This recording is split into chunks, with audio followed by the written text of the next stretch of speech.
Good evening. You can test நீங்கள் சக்ஸஸ்ஃபுல்லாக எழுதி முடிச்சிருப்பீங்க அப்படின்னு நம்புகிறேன். ஸோ இன்றைக்கி இந்த யூகேன் டெஸ்ட் எழுதியிருக்கிறது மிகப்பெரிய லைஃப்பில் உங்களுக்கு ஒரு மாற்றத்தை ஏற்படுத்தும். ஏன் அப்படின்னா நிறைய சக்ஸஸ்ஃபுல் ஸ்டூடெண்ட்ஸ் எல்லாருமே எழுதுனது இந்த முதல் ஸ்டெப் வந்து இந்த யூகேன் அப்படின்றத எழுதியிருப்பாங்க.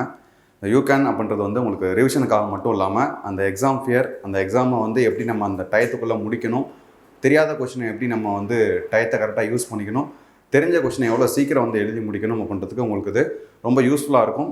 கண்டிப்பாக அடுத்தடுத்து வர போகிற எல்லா டெஸ்ட்டுமே இந்த மாதிரி ஃபுல் டெஸ்ட் எல்லாமே நீங்கள் யூஸ் பண்ணணும். சரியா? ஓகே. ஸோ இன்றைக்கி நம்ம யூனிட் 6ஓட எக்ஸ்ப்ளனேஷன் பார்ப்போம். ஃபஸ்ட்டு ஸ்டார்ட் பண்ணுறதுக்கு முன்னாடி நம்ம ஒரு குறளோடு ஸ்டார்ட் பண்ணுவோம். பாருங்கள். செவிச்சொல்லும் சேர்ந்த நகையும் அவித்தொழுகல் ஆன்ற பெரியார் அகத்து, அறிவாற்றலில் சிறந்த பெரியவர்கள் கூடியுள்ள அவையில் இருக்கும்போது காதோடு காதாக பேசுவதையும் பிறரோடு சேர்ந்து சிரிப்பதையும் நீக்கிவிட வேண்டும். ஸோ இது வந்து நமக்கு நிறைய இடங்களில் உதவும். ஒரு மீட்டிங் போனாலும் சரி, இப்போ எக்ஸாம்பிள் நம்ம வந்து கிளாஸ் அட்டன் பண்ணிகிட்டு இருக்கோம், ஸ்டாஃப் வந்து கிளாஸ் எடுத்துகிட்டு இருப்பாங்க. நீங்கள் உண்மையாகவே ஒரு சப்ஜெக்ட் சம்மந்தமாக தான் ஒரு டிஸ்கஸ் பண்ணிகிட்டு இருந்திருப்பீங்க. சரியா? பட் ஆனால் அந்த இடத்துல நிற்கும் போது அவங்களுக்கு ஒரு கஷ்டத்தை கொடுத்துருக்கோம், ஏதோ ஒரு கமெண்ட்ஸ் பாஸ் ஆகுது அப்படின்ற மாதிரி. ஓகேவா? இந்த மாதிரி வந்து அறிவார்ந்தவர்கள் ஒரு இடத்துல நம்ம கூடியிருக்கும் போது நம்ம என்னதான் நல்ல விஷயங்கள் பேசினாலும் அங்கே பார்க்கும்போது அது வேறு மாதிரி ஒரு ப்ரொஜெக்ஷனில் வரும். அது மாதிரி நம்ம இந்த காதோடு காதாக பேசுறது, புறம் பேசுறது, இந்த விஷயத்தெல்லாம் இதோட விட்டுருவோம் அப்படின்னு சொல்லிட்டு இந்த குறள்லேருந்து ஸ்டார்ட் பண்ணுவோம். ஓகே, ஃபஸ்ட்டு கொஸ்டின் பாருங்கள். Okay, first question. வாழ்வுக்கு உரிய அன்பு நெறியை கூறும் உயர்ந்த நூல், உயர்ந்த ஞானத்தை புகட்டும் செம்மொழிகளின் தொகுப்பு, இதுபோல் உலக இலக்கியத்தில் வேறெங்கும் கண்டதில்லை என்று திருக்குறளை பற்றி புகழ்ந்து கூறியவர் யார்? ஓகேவா? ஸோ திருக்குறளோட புகழுரைகள் பற்றி கொஸ்டின் கேட்டிருக்காங்க. தமிழ் ஆரம்பிக்கும் போது யூனிட் 6 வந்து திருக்குறளோட ஆரம்பிக்குது. Very good. ஸோ இதுக்கான ஆன்சர் யார் அப்படின்னா ஃபஸ்ட்டு ஆன்சர் பார்த்துருவோம். ஆல்பர்ட் ஸ்விட்சர் அப்படின்றவர் தான் இதோட ஆன்சர். ஓகேவா? ஸோ அதுக்கு அடுத்து வந்து பார்த்திங்க அப்படின்னா இது மாதிரியே வந்து வேற யாரெல்லாம் வந்து முக்கியமாக இதே மாதிரி திருக்குறளை பற்றி புகழ்ந்து பேசியிருக்காங்க அப்படின்னு சொல்லி பாருங்கள். ஸோ இதோட எக்ஸ்ப்ளனேஷன் டைம் வந்து நிறையா போகுது. நமக்கு வந்து கிட்டத்தட்ட வந்து 75 கொஸ்டின் இருக்கிறதுனால நான் ஒரு ஈஸியான கொஸ்டின்ஸுக்கு மட்டும் நான் எக்ஸ்ப்ளனேஷன் வந்து அப்படியே நம்ம சொல்லிவிடுவோம். மீதி உள்ள முக்கியமான கொஸ்டின்ஸ்க்குலாம் எக்ஸ்ப்ளனேஷன் தேவைப்படுறதுக்கு எல்லாமே நான் உங்களுக்கு இது மாதிரி பிடிஎஃப் வந்து ப்ரொவைட் பண்ணிடுறேன். சரியா? நம்ம முக்கியமான கண்டென்ட்லாம் பார்ப்போம். நீங்கள் இந்த பிடிஎஃப் அப்புறமா வெரிஃபை பண்ணிக்கோங்க. ரொம்ப இம்பார்ட்டண்டான கொஸ்டின்ஸ்க்கு நான் கொடுத்துருக்கேன். மீதி உள்ளதெல்லாம் பார்த்தோம் அப்படின்னா நம்ம வந்து அப்படியே ஓரளவு பார்த்துட்டு போவோம். சரியா? ஓகே. நான் காலதாமதம் ஏற்படுதுன்னா நம்ம என்ன பண்ணுவோம்னா இதில் ஸ்பெண்ட் பண்ணுறதுக்கு நம்ம நிறைய யோசிக்கிறேன் எக்ஸ்ப்ளனேஷனுக்கு. அதில் யோசிச்சு என்ன பண்ணுறாங்க அப்படின்னா நோட்ஸ் எடுக்க அனுப்பப்படுறாங்க. முதல்ல வந்து 1 மணி நேரத்துக்கு மேலே வீடியோ போனாலே வந்து பார்க்குறதுக்கு தயக்கப்படுறாங்க. ஸோ அந்த மாதிரிலாம் இல்லாமல் வந்து உங்களுக்கு எந்த அளவுக்கு உங்களை வந்து கல்வியை வந்து எளிமையாக கொண்டு போய் சேர்க்கணும் அப்படின்றத வந்து நம்ம நிறையா தரம் பண்ணிக்கிட்டே இருக்கோம். அப்படி பண்ணும்போது வந்து அது பிடிஎஃபாக வந்து உங்களுக்கு ஈஸியான எக்ஸ்ப்ளனேஷன் கொடுத்துடலாம். இது இல்லாமல் வந்து கண்டென்ட் நிறையா இருக்கிறதுனால அது வந்து நம்ம பிடிஎஃபாக கொடுக்கும்போது அப்புறமா அவங்க ஃபியூச்சருக்கும் வந்து யூஸ் பண்ணிக்கலாம் அப்படின்றனால ஸோ முக்கியமான கொஸ்டின்ஸ்க்கு பிடிஎஃபாக இருக்குது. இது கொஞ்சம் பார்த்துக்கோங்க. ஸோ இதில் வந்து வேறு யாரெல்லாம் என்ன சொல்லியிருக்காங்கன்னு பாருங்கள். பாரதியோட கூற்று, வள்ளுவன் தன்னை உலகினுக்கே தந்து வான்புகழ் கொண்ட தமிழ்நாடு அப்படி சொல்லி புகழ்ந்திருக்காரு. பாரதிதாசன் வள்ளுவனை பெற்றதால் பெற்றதே புகழ் வையகமே, இணையில்லை முப்பாலுக்கு இந்நிலத்தை அப்படின்னு சொல்லிட்டு பாரதிதாசன் அப்படின்றத சொல்லியிருப்பாரு. வள்ளுவனை பெற்றதால் பெற்றதே புகழ் வையகமேவும் பாரதிதாசன் சொல்லியிருப்பாரு. ஸோ இதுக்கு அடுத்து வேற முக்கியமான ஆளுங்கள் பாருங்க. அடுத்து கால்டுவெல், நமக்கு அந்த ஆப்ஷனில் கொடுத்துருந்தாங்களா? இந்த கால்டுவெல் பாருங்க. உலகினில் நாகரிகம் முற்றிலும் அழிந்து விட்டாலும் திருக்குறளும் கம்பன் காவியமும் இருந்தால் போதும், மீண்டும் அதனை புதுப்பித்து விடலாம் அப்படின்னு சொல்லியிருப்பாங்க. சரியா? ஸோ இதுக்கு அடுத்து நிறையா பேரோட முக்கியமான கோட்ஸ்லாம் கொடுத்துருக்காங்க. ஔவையாரோட பாருங்க. அணுவை துளைத்து 7 கடலை புகட்டி குறுக தெரித்த புகழ். ஓகே. அதே மாதிரி இடைக்காடனர் ஒன்று சொல்லியிருப்பாரு. அவர் வந்து இதே மாதிரி ஒரு கான்செப்டில் இருக்கும். ஸோ அந்த படிக்கும் போது வந்து ஒரு கான்ட்ரவர்சியாக இருக்கிற மாதிரி இருக்கும். சின்ன ஷார்ட்கட்ஸ் வந்து ஞாபகம் வச்சுக்கோங்க. சரியா? இடைக்காடனர் வந்தோன்னா கடுகை துளைத்து அப்படின்னு வருவாங்க. சரியா? ஔவையார் வந்தால் அணு அப்படின்னு ஞாபகம் வச்சுக்கோங்க. ஓகேவா? அணுவை துளைத்து அப்படின்னா ஔவையார். ஓகேவா? கடுகை துளைத்து அப்படின்னா இடைக்காடனார். ஞாபகம் வச்சுக்கோங்க. ஸோ இந்த மாதிரி நிறைய பேரோட மேற்கோள்கள் திருக்குறளை பற்றியும் திருவள்ளுவரை பற்றியும் நிறையா இருக்குது. இதை நீங்கள் ஒரு தடவை நல்லா வெரிஃபை பண்ணிக்கோங்க. சரியா? ஓகே. ஸோ இதுக்கு அடுத்து அதே கொஸ்டினில் பாருங்கள். இந்த கொஸ்டினில் அடுத்த ஆப்ஷன் இந்த க்ரௌலும் அப்படின்றவர் முக்கியமாக ஒரு வந்து விஷயம் சொல்லியிருப்பார். இவர் என்ன சொல்லியிருப்பார் அப்படின்னா தமிழ் மொழி அப்படின்றது ஒரு வெள்ளித்தட்டு. இந்த வெள்ளித்தட்டில் வச்ச தங்க ஆப்பிள் தான் வந்து நம்ம திருக்குறள். அப்போ தமிழ் என்னை இழுத்தது, குறள் வந்து தமிழ் என்னை ஈர்த்தது, குறளோ என்னை இழுத்தது அப்படின்னு சொல்லியிருப்பார். ஓகேவா?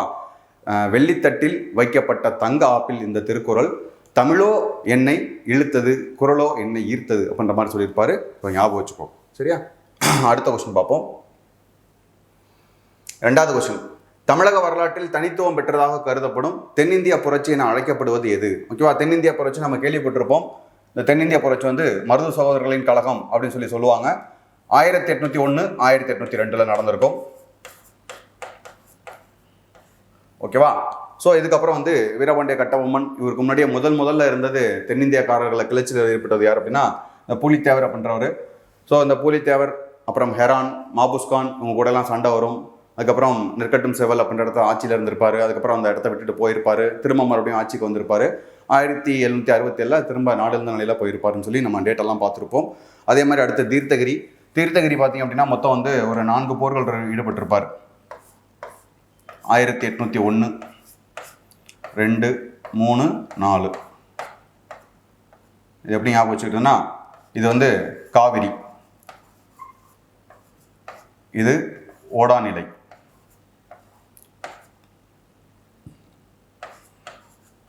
ஓடா நிலை, அடுத்து நொய்யல்,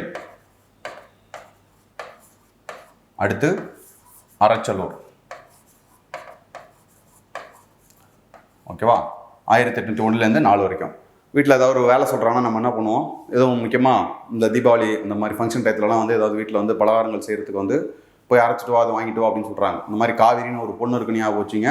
அந்த பொண்ணுகிட்ட நொய்யை அரைச்சிட்டு வர சொல்லி சொல்கிறாங்க. நொய்யினா உப்புமா மாதிரி செய்வாங்க, குட்டி குட்டியாக இருக்கும் அரிசியிலே. அதை வந்து செய்ய சொல்கிறாங்க. அந்த பொண்ணு பண்ண முடியாமல் ஓடிடுச்சு. அதான் ஷார்ட்கட்டு. சரியா, காவிரி ஓடாமல் நொய்யை அரைச்சிட்டு வா. ஓகேவா. காவிரின்றது காவிரி ஆற்றங்கரை போர், ஓடாநிலை போர், நொய்யல் ஆற்றங்கரை போர், அடுத்து வந்து அரச்சலூர் போர். சரி, அந்த காலவரிசையில் கொஞ்சம் ஞாபகம் வச்சுக்கோங்க. இதான் அந்த ஓடாநிலை போரில் கொடுத்துருக்காங்க, பார்த்துக்கோங்க. சரியா. அடுத்த கொஸ்டின் பாருங்கள். வெள்ளையனே வெளியேறு இயக்கத்தின் போது இராணுவத்துடனான காங்கிரஸ் தொண்டர்களின் மோதல்கள் நடைபெற்ற இடம். ஓகேவா. இந்த காங்கிரஸுடனான மோதல்கள் வந்து மதுரையில் மட்டும் நடைபெற்றிருக்காது, நார்த் இந்தியாலையும் நடைபெற்றிருக்கும். மதுரையில் நமக்கு வந்து தமிழ்நாட்டில் எங்கெங்க அப்படின்னு சொல்லி கேட்டிருக்காங்க. தமிழ்நாட்டில் வந்து மதுரை. சரியா. ஸோ இந்த டைம் பாருங்கள், இந்த வெள்ளையனே வெளியேறு இயக்கம் வந்து 1942 ஸ்டார்ட் பண்ணியிருப்பாங்க. சரியா. வெள்ளையனே வெளியேறு இயக்கம் 1942 ஸ்டார்ட் பண்ணியிருப்பாங்க. ஸோ இதோட காரணம் வந்து கிறிஸ்துவுக்களோட வந்து ஒரு அறிக்கை வந்து தோற்று போயிருக்கும். கிறிஸ்துவுக்கள் என்ன சொல்லுவாங்கன்னா, 2ஆம் உலக போரில் நீங்கள் எங்களுக்கு சப்போர்ட் பண்ணுங்கள், நாங்கள் உங்களுக்கு போர் முடிவுந்ததுக்கப்புறம் நாங்கள் ஜெயிச்சிட்டோம் அப்படின்னா உங்களுக்கு நான் டொமினியன் அந்தஸ்து தரேன் அப்படின்னு சொல்லி அவங்க வந்து சுற்றி விட்டுருப்பாங்க.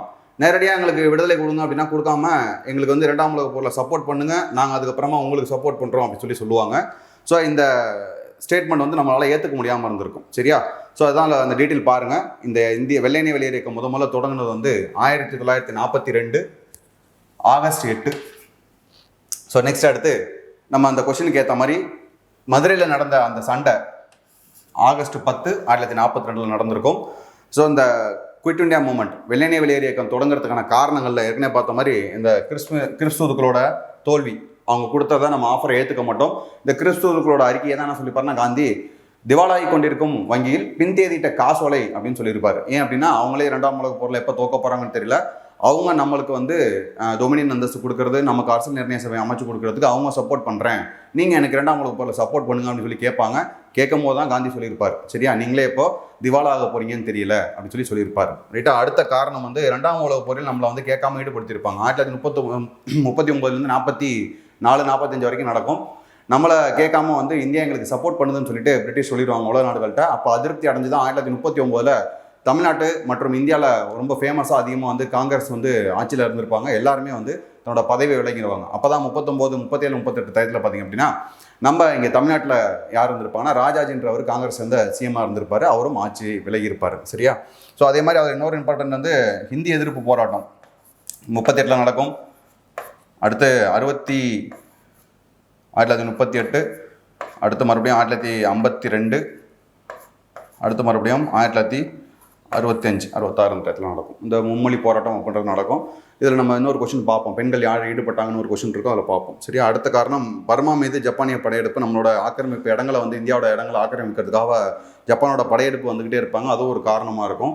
என்னன்னா நமக்கு சப்போர்ட் இல்லாமல் இருந்திருப்பாங்க. பிரிட்டிஷோட காலனியாக தான் நம்ம இருக்கோம், ஆனால் பிரிட்டிஷ் அதை கண்டுக்காமல் இருந்திருப்பாங்க. அது வந்து கொஞ்சம் கஷ்டமாக இருந்திருக்கும். அடுத்து பிரிட்டிஷோட எதிர்ப்பு, பிரிட்டிஷ் எதிர்ப்பு உணர்வு ரொம்ப மேலோங்கி இருந்திருக்கும். இது எல்லாமே தான் அந்த குவிட் இண்டியா மூவ்மெண்ட் ஸ்டார்ட் பண்ணுறதுக்கான முக்கிய காரணங்கள். ரைட்டா. அடுத்து பாருங்கள், அடுத்த கொஸ்டின் போகலாம். ஓகே. அடுத்து 4th கொஸ்டின். பாய காண்பது சுதந்திர வெள்ளம், பணியை காண்பது வெள்ளையர் உள்ளம், என்று பாடி சென்றவர் யார் அப்படின்னு சொல்லி கேட்டிருக்காங்க. இது வந்து நம்ம இதே மாதிரி ஒரு மாடல் பார்த்துருப்போம். திரிகூட ராசப்ப கவியார் அப்படின்றது ஒரு எழுதியிருப்பார். ஓகேவா, குற்றால குறவஞ்சில் ஓட காண்பது பூம்புணல் வெள்ளம் அப்படின்னா அதே மாடலில் இருக்குது பாருங்கள். ஸோ இது யார் சொல்லியிருப்பாங்க அப்படின்னா வஉசி அப்படின்றவர் சொல்லியிருப்பார். ஸோ வெள்ளையர்களுக்கு எதிராக வந்து இந்த மாதிரி ஒரு பாடலை வந்து தேசப்பற்று மிக்க பாடல்களில் பாடுவாங்க இவர் பாரதியார் எல்லாமே. ஸோ அப்போ வந்து இந்த பாடலை எழுதுனது, இந்த லைனை எழுதுனது யார் அப்படின்னா வஉசி அப்படின்றவர். ஸோ அடுத்து நெக்ஸ்ட் பாருங்கள். கீழ் காண்பவற்றுள் வேறுபட்ட ஒன்றை தேர்ந்தெடுக்க. ஓகேவா, இது வந்து அரசர்களோட புனைப்பெயர்கள் கொடுத்துருக்காங்க. இதில் வந்து யார் வந்து பொருந்தலை அப்படின்னு சொல்லி கொடுத்துருக்காங்க. செம்பியன் மற்றும் வளவன் அப்படின்னு சொல்லி கொடுத்துருக்காங்க பாருங்க. இந்த செம்பியன் மற்றும் வளவன் அப்படின்றவங்க யார் அப்படின்னா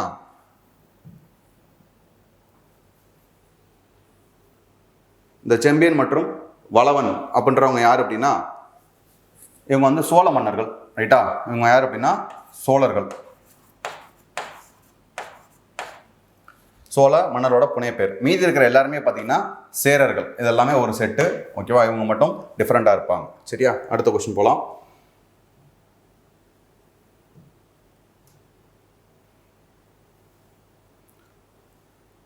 கீழ்காண்பவற்றுள் தவறானதை தேர்ந்தெடு. இதில் ஆன்சர் என்ன பாருங்க. திருச்சியில் புகழூரில் உள்ள கல்வெட்டானது 5 தலைமுறைகளைச் சேர்ந்த சேர அரசர்களை பற்றி குறிப்பிடுகிறது அப்படின்னு சொல்லியிருப்பாங்க.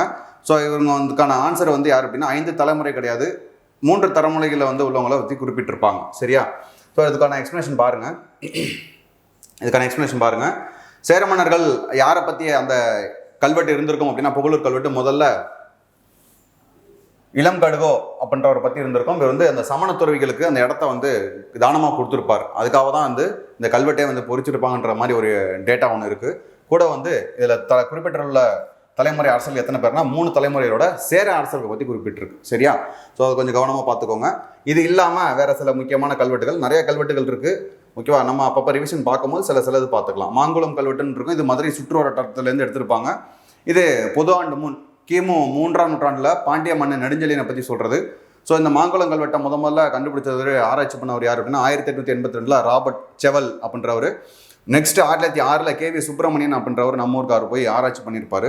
அடுத்து நெக்ஸ்ட் பாருங்க, எடக்கல் அப்படின்றது. இந்த எடக்கல் அப்படின்றது கிபி பொதாண்டு பின் 3ஆம் நூற்றாண்டில். இதில் வந்து சேரர் அப்படின்ற ஒரு வார்த்தையை வந்து இடம்பெற்றிருக்கும். எங்கன்னா அந்த எடக்கல் வந்து கேரளா சைடில் இருக்கும். சரியா, இந்த ஆய்வு பண்ணது 1995 ஐராவதம் மகாதேவன் அப்படின்றவர். இந்த எடக்கல் கல்வெட்டில் தான் பார்த்தீங்கன்னா தமிழ் பிராமி எழுத்துக்கள் பொறிக்கப்பட்ட மிக பழமையான கல்வெட்டு எதுன்னு கேட்டாங்க அப்படின்னா அந்த எடக்கல் கல்வெட்டு. சரியா, சில நேரங்களில் வந்து மாங்குளம் கல்வெட்டு அப்படின்றது தான் முக்கியமான ஆன்சராகவும் இருக்குது. சரியா, ஸோ ரெண்டுமே கான்ட்ரவர்சி, அதனால தான் எடுத்துகிட்டு வந்தேன். மாங்குளம் கல்வெட்டு தான் ஒரு டிஎன்பிசி கொஸ்டினில் ஆன்சர் கொடுத்துருந்தாங்க. தமிழ் பிராமி எழுத்துக்கள் அதிகம் கண்டுபிடிக்கப்பட்டது, அதிகம் பயன்படுத்தப்பட்டது, இல்லைனா பழையங்காலம் அப்படின்னு கொடுப்பாங்க. எதுனா மாங்குளம். அதை கொஞ்சம் பாருங்கள். நெக்ஸ்ட்டு அடுத்த கொஸ்டின். ஓகே,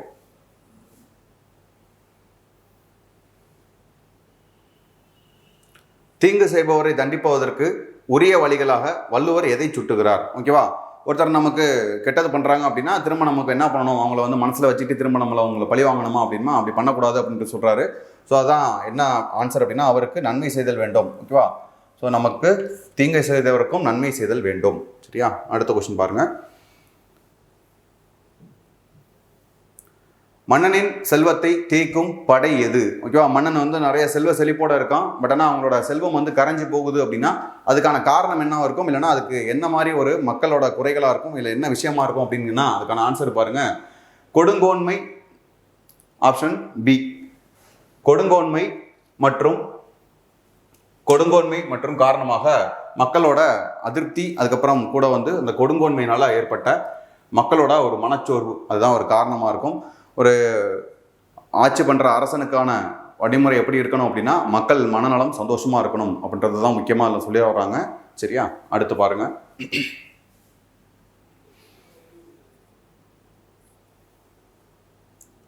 ஓகே, ஒரு 3 லைன்ஸ் கொடுத்துருக்காங்க. இந்த லைன் வந்து எதில் உள்ளது அப்படின்னு சொல்லி கொஸ்டின் கேட்டிருக்காங்க. இது வந்து முதுமொழி காஞ்சி. மேதையில் சிறந்தன்று கற்றது மறவாமல் இதை நம்ம வரிசையாகவே பார்ப்போம். சரியா, இதில் என்ன டீட்டெயில் கொடுத்துருக்காங்க அப்படின்றத நம்ம வரிசையாகவே பார்ப்போம். பாருங்கள். ஸோ இதில் அதே மாதிரி ஒரு 4th கொஷனுக்கு நம்ம வந்து இந்த வஉசி பற்றின டீட்டெயில்ஸு இது ஃபுல்லாகவே நிறைய டீட்டெயில் இருக்கும் அவரை பற்றி. அவர் பிறப்புலேருந்து முக்கியமான இன்சிடென்ட்ஸ் எல்லாமே இருக்கும். ஸோ இதில் ஹைலைட் பண்ணியிருக்கிறதுலாம் ரொம்ப முக்கியமானது வஉசி பற்றி. ஒரு 2-3 பேஜஸ் வந்து இதில் கனெக்ட் ஆகிருக்கும். நீங்கள் அந்த பேஜஸ் ஃபுல்லாகவே நல்லா யூஸ் பண்ணிக்கோங்க. நிறைய டீட்டெயில் உள்ள நிறைய இன்வால்வ் ஆகும். ப்ரீவியஸ் கொஷின் எல்லாமே இதில் இன்க்ளூட் பண்ணியிருக்கோம். சரியா? ஸோ இந்த 4th கொஷின்ஸுக்கு வந்து எக்ஸ்ப்ளனேஷன் நிறையா பெருசாக இருக்குன்றதுனால நான் அதை டீட்டெயிலாக சொல்லலை. ஸோ மீதி உள்ளதை வந்து இந்த டீட்டெயில் எல்லாமே நீங்கள் படிச்சுக்கோங்க. சரியா? இதில் வேணால் நம்ம முக்கியமாக ஒன்று சொல்லணும் அப்படின்னா அவரோட மாநாடுகள் பற்றி. சரியா? இந்த மாதிரி சூரத்துக்கு போயிட்டு வந்த மாநாடு, நெக்ஸ்ட் வந்து அவர் எழுதின புத்தகங்கள், நெக்ஸ்ட்டு இயர் வைஸாக சில விஷயங்கள் முக்கியமாக நடந்தது. மெய்யறிவு அப்படின்ற ஒரு நூலை முதல்ல அச்சிட்டிருப்பார். இது எல்லாமே ரொம்ப முக்கியமான கண்டென்ட். இதில் ஹைலைட் பண்ணியிருக்கிறது இம்பார்ட்டண்ட்டாக அடிக்கடி வந்து டிஸ்கஸ் பண்ணிகிட்டு இருக்க விஷயம், அடிக்கடி கேட்குற விஷயம். அதனால் அதை மட்டும் கொஞ்சம் பார்த்துக்கோங்க. சரியா? இதில் மாதிரி நெல்லையில் தேசாபிமான சங்கம்னு ஸ்டார்ட் பண்ணியிருப்பார். அந்த டீட்டெயிலாம் அதில் இருக்கும், முக்கியமாக இருக்கும். சரியா? ஸோ அதுக்கப்புறம் இவர் இறப்புக்கு முன்னாடி, சாகிறதுக்கு முன்னாடி என்ன மாதிரி ஒரு கட்டுரை எழுதியிருப்பார், என்ன மாதிரி ஒரு விஷயம் எழுதியிருப்பாருன்னா அது பாருங்கள். 1936 தினமணியில் வெளியான உலகமும் கடவுளும் என்பதே வஉசியோட கடைசி ஆன்மீக கட்டுரை. அதுக்கப்புறம் அவர் நவம்பர் 18, 1936 அப்போ இறந்திருப்பார். சரியா? 1936 அப்போ இறந்திருப்பார். ஞாபகம் வச்சுக்கோங்க. அடுத்து நம்ம இந்த 6th கொஸ்டினுக்கான ஆன்சர் பாருங்கள். ஓகே, இந்த 6th கொஸ்டினில் வந்து என்ன விஷயம் நம்ம கேட்டிருப்பாங்க அப்படின்னா, முதுமொழி காஞ்சி பற்றி பார்த்துட்டு இருந்தோம். இந்த முதுமொழி காஞ்சியான இந்த எக்ஸ்ப்ளனேஷன் பாருங்கள் டீட்டெயிலாக. ஓகே, ஆசிரியர் யார் அப்படின்னா மதுரை கூடலூர் கிழார். ஓகேவா? காலம் வந்து 5ஆம் நூற்றாண்டு. காலம் 5ஆம் நூற்றாண்டு. ஞாபகம் வச்சுக்கோங்க. இதை கொஞ்சம் நீங்கள் வியூ பண்ணும் போது இதில் கொஞ்சம் கிளியாரிட்டி இல்லாமல் இருக்கும். நீங்கள் டவுன்லோட் பண்ணி பார்த்தீங்கன்னா கொஞ்சம் புரியும். சரியா? ஸோ அடுத்து ஓகே, சென்டர் பண்ணி போமா லைட்டா. ரைட். அடுத்து இவர் பிறந்த ஊர் பாருங்கள், கூடலூர் அப்படின்றது. ஸோ இவரில் மொத்தம் எத்தனை இருக்குது அப்படின்னா 10 அதிகாரங்கள், மொத்தம் 100 பாடல் இருக்கும். திணை வந்து காஞ்சி திணை, பாவகை வந்து குறள் தாளிசை அப்படின்ற பாடல். நம்ம எதை பற்றி பார்த்துட்டோம்னா முதுமொழி காஞ்சி பற்றி பார்த்துட்ருக்கோம். சரியா? இதில் வந்து ஒரு 10 பிரிவுகள் கொடுத்துருப்பாங்க. இந்த பிரிவுகளில் இருக்கிற சிறந்த மொத்தம் வந்து 10கள் கொடுத்துருவாங்க. சிறந்த 10, அறிவு 10, பழியா 10, துவா 10, அல்ல 10, இல்ல 10, பொய்யா 10, எளிய 10, நல்கூர்ந்த 10, தண்டா 10 அப்படின்னு சொல்லி கொடுத்துருப்பாங்க. சரியா? கொஞ்சம் பாருங்கள். இதோட நூல்கள் பாருங்கள், இதோட நூல்வெளி பாருங்கள். ஓகே, முதுமொழிக்கு இலக்கணம் கூறும் நூல் எதுனா புறப்பொருள் வெண்பாமாலை. இந்த பாடலை பாருங்கள். ஆர்கலி உலகத்து மக்களுக்கெல்லாம் ஆதலில் சிறந்தன்று ஒழுக்கம் உடைமை, காதலில் சிறந்தன்று கண்ணஞ்சப்படுதல், மேதையில் சிறந்தன்று கற்றது மரபமை. ரொம்ப ரொம்ப பிடிச்ச லைனு. அது இல்லாமல் நம்மளும் ஃபாலோ பண்ண வேண்டிய லைனு. ஓகேவா? மேதையில் சிறந்தன்று கற்றது மரபமைன்னு. சரி, ஏன் அப்படின்னா நம்ம நிறையா படிப்போம். ஓகேவா? படிப்போம், ஆனால் மறந்துடுவோம். அதான் பிரச்சனை. நம்ம மைண்ட் எப்படி இருக்கும் அப்படின்னா, எது தேவையோ அதை ஞாபகம் வச்சுக்காது, எது தேவையில்லையோ அதை நிறைய ஞாபகம் வச்சுக்கும். அதனால் மேதையாக இருக்கிறவங்க, மேதையாக ஆக்க விரும்புகிறவங்க, இல்லை மேதையாக இருக்கிறவங்க வந்து எதுவுமே வந்து கற்றதை மறக்கக்கூடாது. கொஞ்சம் படித்தாலும் நிறைவாக படிக்கணும். இந்த லைன் ரொம்ப ரொம்ப முக்கியம். இதை கொடுத்து தான் வந்து கொஸ்டினில் கேட்டிருக்காங்க. சரியா? இதை கொஞ்சம் கவனமாக பார்த்து வச்சுக்கோங்க. சரியா? ஓகே, ஸோ இதே மாதிரி இந்த பாடலுக்கு உள்ள எக்ஸ்ப்ளனேஷன் இதில் இருக்கும். ஒரு லைனுக்கான எக்ஸ்ப்ளனேஷன் இருக்கும். அந்த லைனை கொஞ்சம் கவனமாக பார்த்து படித்து வச்சுக்கோங்க. சரியா? அடுத்த கொஸ்டின் பாருங்கள்.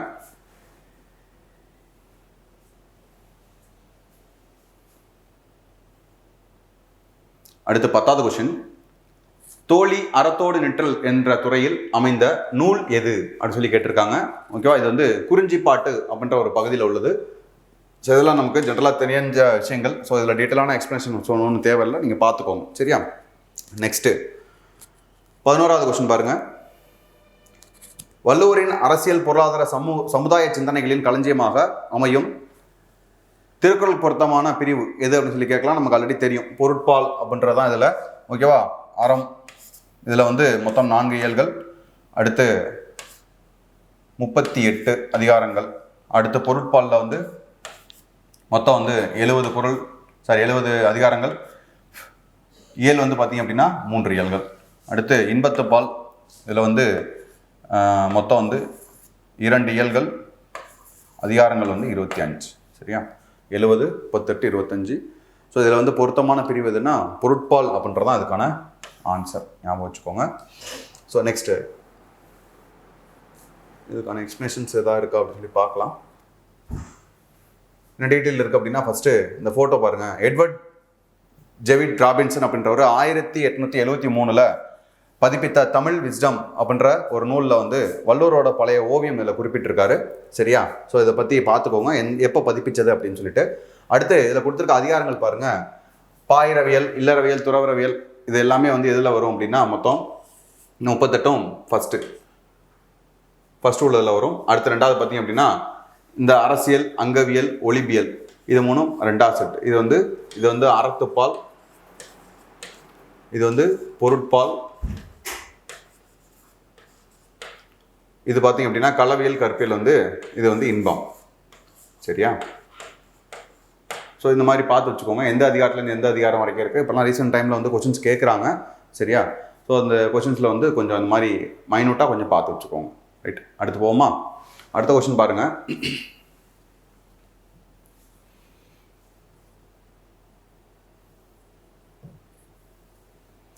கீழ்காணும் கூற்றுகளை காண்க. தமிழ்நாட்டில் கிமு 2ஆம் நூற்றாண்டிலிருந்து கல்வெட்டுகள் காணப்படுகின்றன. தமிழகத்தில் ஏறக்குறைய 10,000 கல்வெட்டுகள் இருக்கலாம் என கருதப்படுகிறது. தமிழ்நாட்டில் அரசுகளை பற்றிய கலிங்க அரசின் காரவேலனின் ஹதியும்பா கல்வெட்டு குறிப்பிடுகிறது. வெரி குட், ரொம்ப முக்கியமான கொஸ்டின். தமிழக அரசுகளில் ரொம்ப முக்கியமான அரசர். சரியா? ஸோ இதில் வந்து என்ன ஆன்சர் கரெக்ட் அப்படின்னா 1, 3 கரெக்டு, 2 தப்பு. ஏன் சொல்லியிருக்காங்கன்னா 10,000 கல்வெட்டுகள்ன்றது இல்லை, மேக்ஸிமம் வந்து இது வந்து எபோவ் 25,000க்கு மேலே வந்து இருக்குது. சரியா? ஸோ இதுக்கான ஆன்சர் வந்து 1, 3 மட்டும் சரி. அடுத்த கொஸ்டின் பாருங்கள். பொறுத்துக ஒரு கொஸ்டின் கொடுத்துருக்காங்க. ஓகே, இது வந்து ஒருத்தவங்களோட நூல், அந்த நூலை எழுதினவங்க யார், என்ன டீட்டெயில் அப்படின்றத கொடுத்துருக்காங்க. இதில் சில பேர் வந்து சாகித்ய அகாடமி விருதுகள் வாங்கினவங்களோட பேரும் இதில் கொடுத்துருக்காங்க. ரீசெண்டாக கரண்ட் அஃபேர்லையும் இது நம்ம யூஸ் பண்ணிக்கலாம். பார்ப்போம், இதுக்கான எக்ஸ்ப்ளனேஷன் இருக்குது.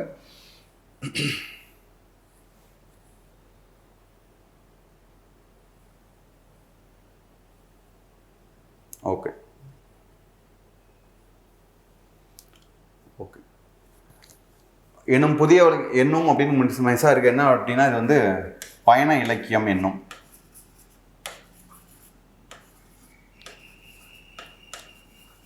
பயண இலக்கியம் என்னும் புதிய இலக்கிய வகைக்கு முன்னோடியாக அமைந்தவர் இதழாசிரியர், எழுத்தாளர். முதலில் இவர் பற்றி சொல்லலாம் அப்படின்னு சொல்லியிருக்காங்க. இவர் யாரை பற்றி சொல்கிறாங்க அப்படின்றத பாருங்கள். ஓகேவா? இது வந்து ஏகே செட்டியார் அப்படின்னு ஒருத்தர் இருப்பார். ஸோ இவரோட டீட்டெயில் வந்து கொஞ்சம் பாருங்க, என்னென்ன கொடுத்துருக்காங்க அப்படின்னா நமக்கு தேவையான ஆன்சர் இதில் என்ன அப்படின்றத பார்ப்போம். நெக்ஸ்ட்டு இது என்ன டேபிளர் காலம் அப்படின்னா இது வரைக்கும் சாகித்ய அகாடமி 2010க்கு அப்புறம் வாங்கினவங்க யார் அப்படின்னு சொல்லி கொடுத்துருக்காங்க. நம்ம அதில் பார்க்கும்போது சில பேர் அதில் வந்திருக்காங்க ஆப்ஷனில், அவங்களையும் கொஞ்சம் அதில் மேட்ச் பண்ணி பார்த்துக்கோங்க. ஓகேவா? ஸோ இந்த கொஷினுக்கான ஆன்சர் பார்ப்போம். ஓகே, உலகம் சுற்றும் தமிழன் யார் அப்படின்னா இந்த ஏ கருப்பன். இவர் தான் நம்ம பார்த்தோம்.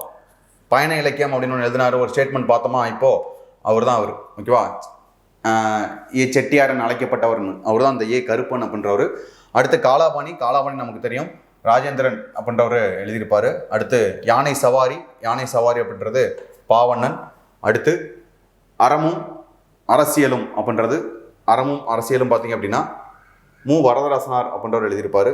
ஓகேவா? அடுத்து நீர்வழி படுவும் அப்படின்றது தேவி பாரதி அப்படின்றோட நூல். சரியா? இந்த நீர்வழி படுவும், அதுக்கப்புறம் காலாபாணி, இதெல்லாம் வந்து சாகித்ய அகாடமி விருதுகள் வாங்கினது. இதை கொஞ்சம் கவனமாக பார்த்து. அடுத்து கூற்று காரணம் கொடுத்துருக்காங்க. கூற்று பாருங்க. தமிழ் பண்பாட்டின் தொட்டில் என அழைக்கப்படும் பொருணை நாகரிகம் 3600 ஆண்டுகள் பழமை வாய்ந்தது என உறுதிப்படுத்தப்பட்டுள்ளது. காரணம் 2019 கீழடி அகழாயின் போது கிடைத்த உமி நீக்கிய நெல்மணிகள் இங்கிலாந்தின் கரும பகுப்பாய்வுக்கு உட்படுத்தப்பட்டு உறுதி செய்யப்பட்டது. ஆக்சுவலாக இதில் வந்து கூற்று காரணம் கரெக்டு தான். பட் ஆனால் இதில் வந்து காரணத்தில் பார்த்தீங்கன்னா இடம் மட்டும் தப்பு. இதில் என்ன கொடுத்துருக்காங்கன்னா இங்கிலாந்துன்னு கொடுத்துருக்காங்க. இது வந்து ஆக்சுவலாக இங்கிலாந்து கிடையாது, இது வந்து USA. சரியா? மற்ற எல்லா கதைகளும் உண்டு. ஸோ இந்த ஆய்வு பண்ண 2019 கரெக்டு. ஸோ இதுக்கான ஆன்சர் அப்போ வந்து கூற்று சரி, காரணம் தவறு. ரைட்? ஓகே, அடுத்து போகலாம். 15th கொஸ்டின் பாருங்கள். கீழ்கண்டவற்றில் சரியானதை தேர்ந்தெடு. அப்போ நமக்கு வந்து பார்த்தீங்கன்னா 3 ஆன்சர் வந்து தப்பு, ஒரு ஆன்சர் மட்டும் கரெக்டாக அப்படின்னு சொல்லி கொடுத்துருக்காங்க. என்ன ஆன்சர் பாருங்கள். தமிழகத்தில் முதலில் மட்பாண்டங்களும் வேளாண்மை செய்ததற்கான சான்றுகளும் பையம்பள்ளியில் கிடைத்துள்ளன. ஓகேவா? இதான் ஒரு முக்கியமான சான்றுகள். சரி, அந்த சான்றுகள் தொல்லியல் ஆய்வு பற்றி எங்கே நம்ம பார்க்கணும் அதிகமாக அப்படின்னா ஃபஸ்ட்டு உங்களோட 9th புக்கில், ஸ்கூல் புக்கில் பார்க்கணும். 9th, அடுத்து வந்து 11th புக்கு, அடுத்து இப்போ ரீசெண்டாக கரண்ட் அஃபேரில் ஆர்கியாலஜி சைட், அதை பற்றி டீட்டெயில் பார்த்து வச்சுக்கோங்க. சரியா? ஸோ அடுத்த கொஸ்டின் பாருங்கள். கேப்டன் லட்சுமிக்கு பத்மபூஷன் விருது எந்த ஆண்டு வழங்கப்பட்டது? இது வந்து 1998 கொடுத்துருப்பாங்க. இவங்க யார் அப்படின்னா இந்த ஐஎன்ஏவோட பெண்கள் படைப்பிரிவுக்கு அவங்க தலைமையேற்று நடந்துட்டு இருப்பாங்க. அடுத்து அதே மாதிரி டாக்டர் அப்துல் கலாம் அவர்கள் குடியரசுத் தலைவராக போட்டியிடும் போது அவங்களுக்கு ஆப்போனண்டாக இவங்க வந்து இருந்திருப்பாங்க. சரியா, அடுத்து பாருங்க. கீழ்காண்பானவற்றில் தவறான இணையை தேர்ந்தெடு. ஓகேவா, இதில் வந்து அப்போ 3 இணைகள் சரி, ஒன்னே ஒன்று மட்டும் தான் தப்புன்னு கொடுத்துருக்காங்க. எரித்திரே கடலின் பெரிப்ளஸ் இது வந்து என்ன மொழி அப்படின்னா இது வந்து கிரேக்க மொழி, ஆங்கில மொழின்னு கொடுத்துருக்காங்க. அதை மாற்றிக்கோங்க. இது வந்து கிரேக்க மொழி.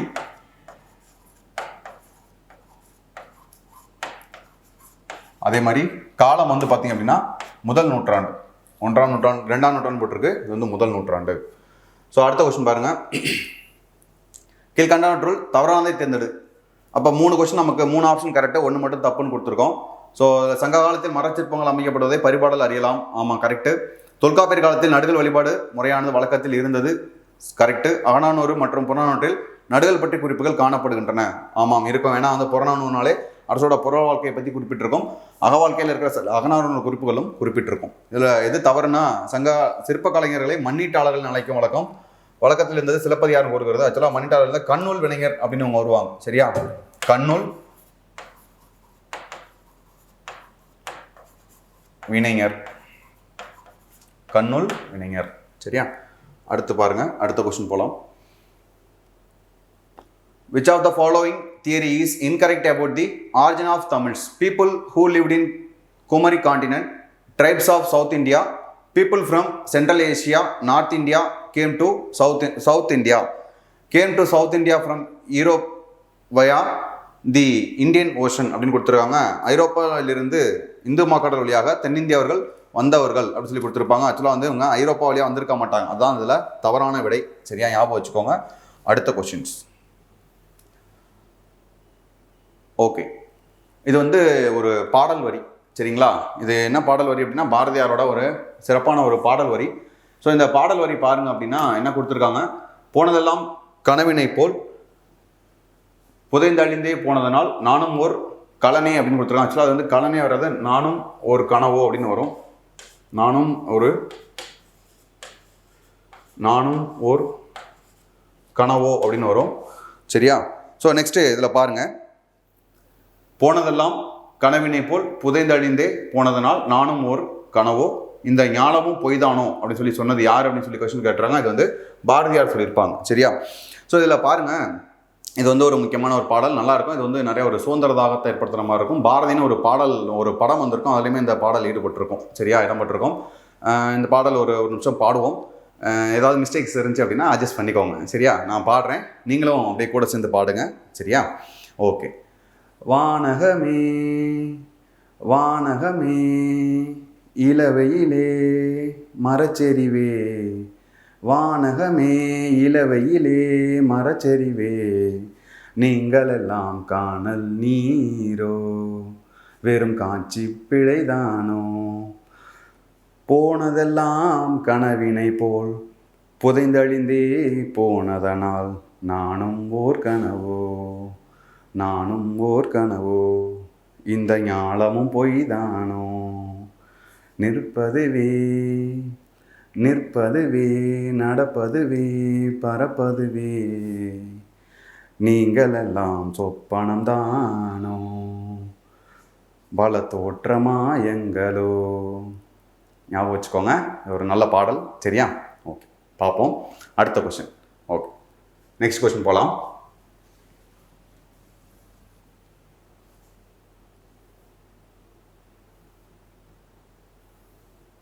ஓகே, 21வது கொஸ்டின் பாருங்க. எவ்வளி நல்லவர் ஆடவர் அவ்வளி நல்லை வாழிய நிலனே என்ற பாடல் வரி மூலம் உணர்த்தும் கருத்து யாது? ஓகேவா, ஸோ இந்த எவ்வளி நல்லவர் ஆடவர் அவ்வளி நல்லை வாழிய நிலனே இந்த பாடல் வரிகளில் என்ன உணர்த்துறாங்க அப்படின்றது கேட்குறாங்க. அரசரோட மாண்புகள் நாட்டை வந்து மேன்மைக்குரியதாக மாற்றுதல், இதுதான் வந்து வேணும் அப்படின்னு சொல்லி சொல்கிறாங்க.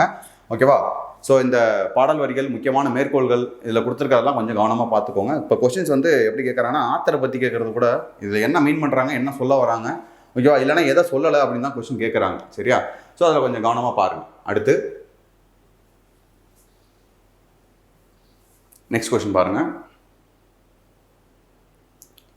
குரல் உணங்கு விதைத்தினை உரல்வாய் பெய்து சிறிது புறப்பட்டன்றோ இவள் மேல்காணும் வரிகள் இடம்பெற்றுள்ள நூல். இது வந்து புறப்பட்டன்றோ அப்படின்றது தான் இதோட ஷார்ட்கட்டு.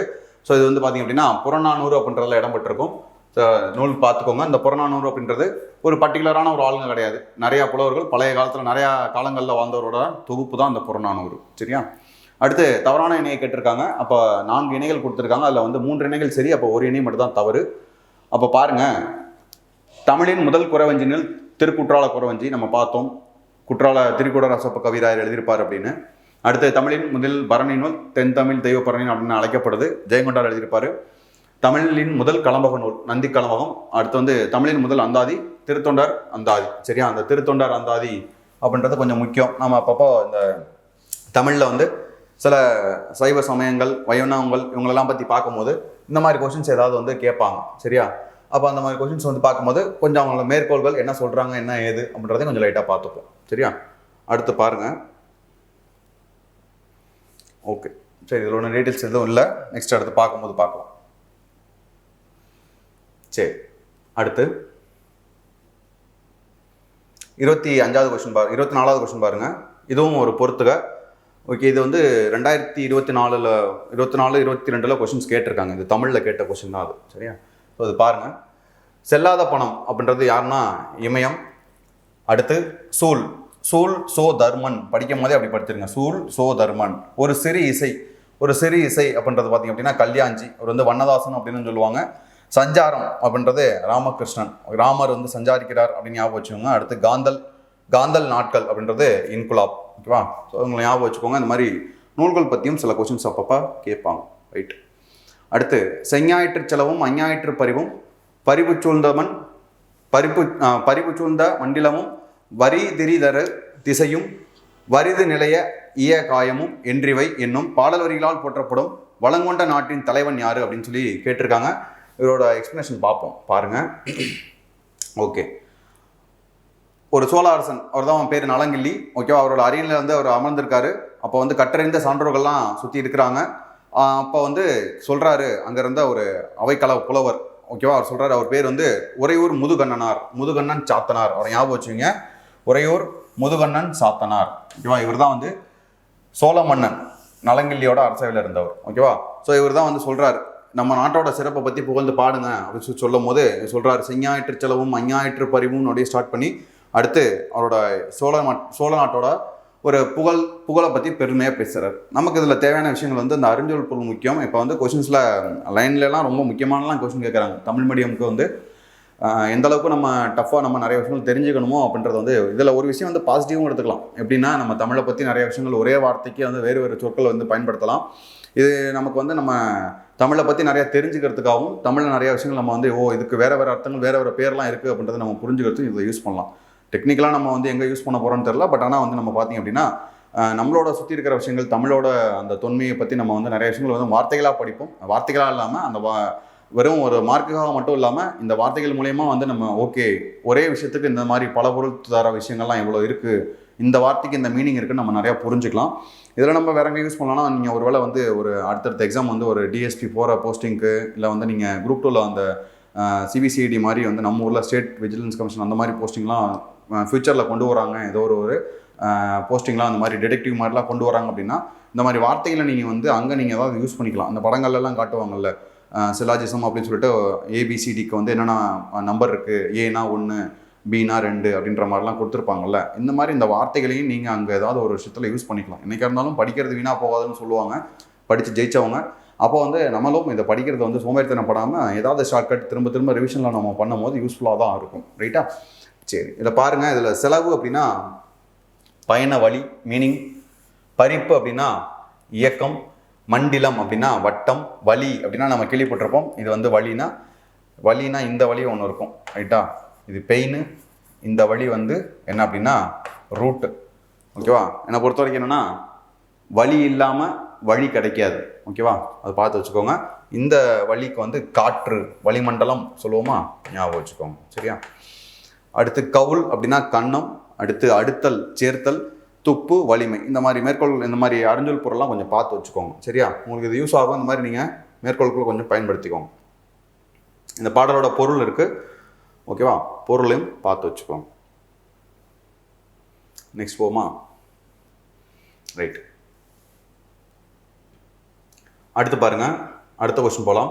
26வது கொஸ்டின், கீழ்காண்பவற்றுள் சரியானதை தேர்ந்தெடு. ரைட். அப்போ நம்ம இப்படி கொஸ்டின் கொடுத்தாலே உங்களுக்கு பார்க்கணும், 4 ஸ்டேட்மெண்ட் கொடுத்துருக்காங்க, அப்போ சரியானதை தேர்ந்தெடுன்னு சொல்லிட்டாங்க. அப்போ வந்து ஒன்று தான் சரி, மீதி 3 தப்பு. அப்போ நம்ம அதில் போட்டு குழப்பிக்கவே கூடாது. படித்து பாருங்கள். சம்டைம்ஸ் வந்து கான்ட்ரவர்சியாக தான் கொஸ்டின் இருக்கும். கீழே கேட்பாங்க எத்தனை இணைகள் சரின்னு, அப்போ கேட்கும்போது கொஞ்சம் கவனமாக பாடணும். இதில் பாருங்கள், சரியான இணை வந்து புறநானூற்றில் ஔவையார் 33 பாடல்களை பாடியுள்ளார். ஆமாம், ஓகேவா, பார்த்து வச்சுக்கோங்க. நெக்ஸ்ட்டு 27வது கொஸ்டின், கூற்று காரணம். கட்டபொம்மன் சிவகிரி பாளையத்துடன் தொடர்பை ஏற்படுத்தி கொண்டார். கரெக்டு. கட்டபொம்மன் அப்படின்றவர் பார்த்தீங்க அப்படின்னா இவர் வந்து கிழக்கு பாளையம் அப்படின்றதுல இருப்பார். இதில் தான் இணையம் எடுத்திருப்பாங்க இந்த சிவகிரி பாளையம். இந்த சிவகிரி பாளையக்காரர் இளைஞர் மறுத்ததுனால இவங்க வந்து சண்டை போட போவாங்க. அந்த சிவகிரி பாளையக்காரர்கள் வந்து ஆங்கிலேயர்களுக்கு முறையாக கப்பம் கட்டிக்கிட்டு இருப்பாங்க. அப்போ ஆங்கிலேயர்கள் என்ன நினைப்பாங்கன்னா, அவரை எதிர்க்கிறது எங்களே எதிர்க்கிற மாதிரி அப்படின்னு சொல்லிட்டு எங்களுக்கே சவால் விட்டதுன்றதுனால அவங்க சண்டைக்கு வர ஆரம்பிப்பாங்க. இப்படி தான் வந்து இப்போ இந்த சண்டை ஸ்டார்ட் ஆகும். சரியா. அடுத்தது காரணம் பாருங்கள், சிவகிரி கோட்டை மேற்கு தொடர்ச்சி மலையின் அடிவாரத்தில் வலுவான அரண்களுடன் பாதுகாப்பாக தாக்கவும் எதிரிகளிடமிருந்து பாதுகாத்துக் கொள்ளவும் பொருத்தமாக இருந்தது. ஆமாம், கரெக்டு தான். சரியா. ஸோ கூற்று காரணம் இரண்டும் சரி. ரைட். அடுத்து பாருங்க, 28வது கொஸ்டின், முயற்சி சிறப்புடையோரை விட மேம்பட்டவர் என நாயனார் யாரை குறிப்பிடுகிறார்? ஓகேவா. இயல்பினான் இல்வாழ்க்கையை வாழ்பவன், இவர் தான் வந்து அவர் குறிப்பிடுறாரு. ஸோ நெக்ஸ்ட் அடுத்த கொஸ்டின் பாருங்க,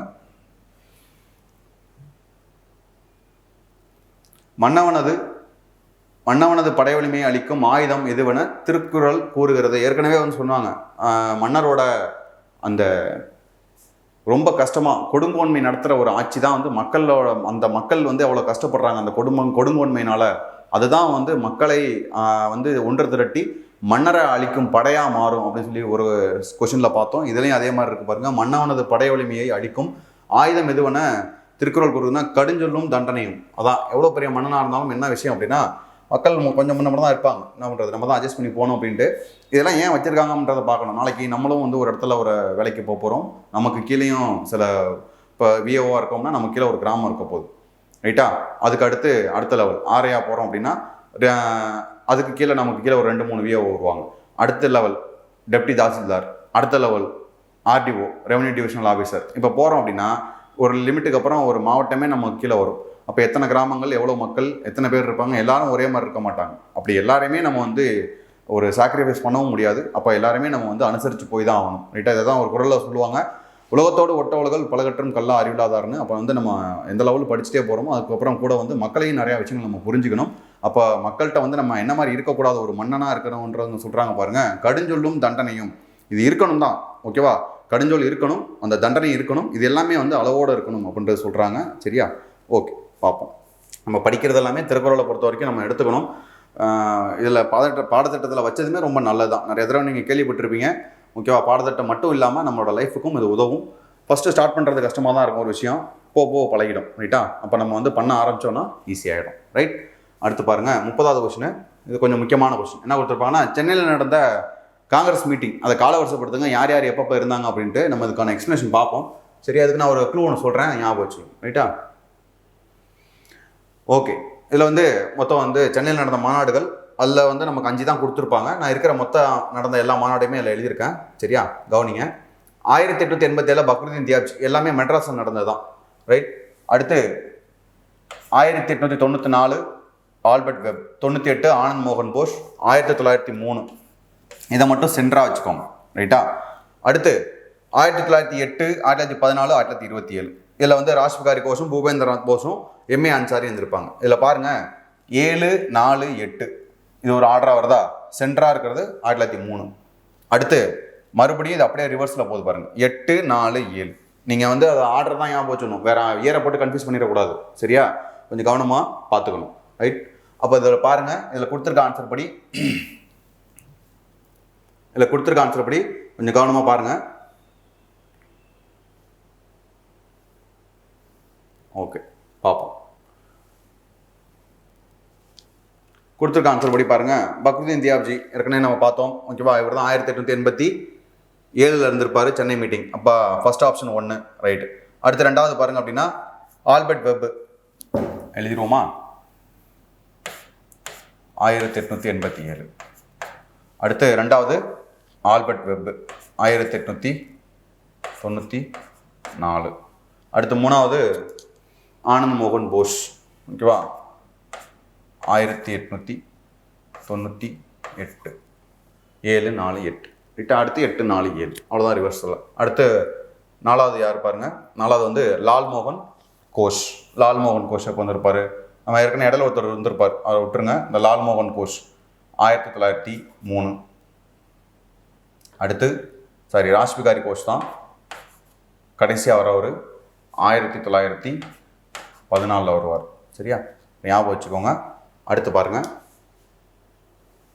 ஒரு நிமிஷம், இடையில ஏதாவது டேட்டா விட்டுட்டானா மட்டும் ஒருத்தர் நான் பார்த்துக்கிறேன். Okay, right. லால்மோகன் கோஷ் 1904. மொத்தம் நடந்த மீட்டிங் வந்து 7 மீட்டிங் சென்னையில் நடந்திருக்கும். ரைட்டா, ஓகே. டேட்டா லால்மோகன் கோஷ் 1903, இவர் தான் சென்டராக வச்சுக்கணும். ரைட், மீதி உள்ளவங்கள பார்த்துக்கோங்க. ஸோ அப்போ இதுக்கு ஆன்சர் படி வந்து 15342. ரைட். அடுத்த கொஸ்டின் பாருங்கள், 31வது கொஸ்டின்.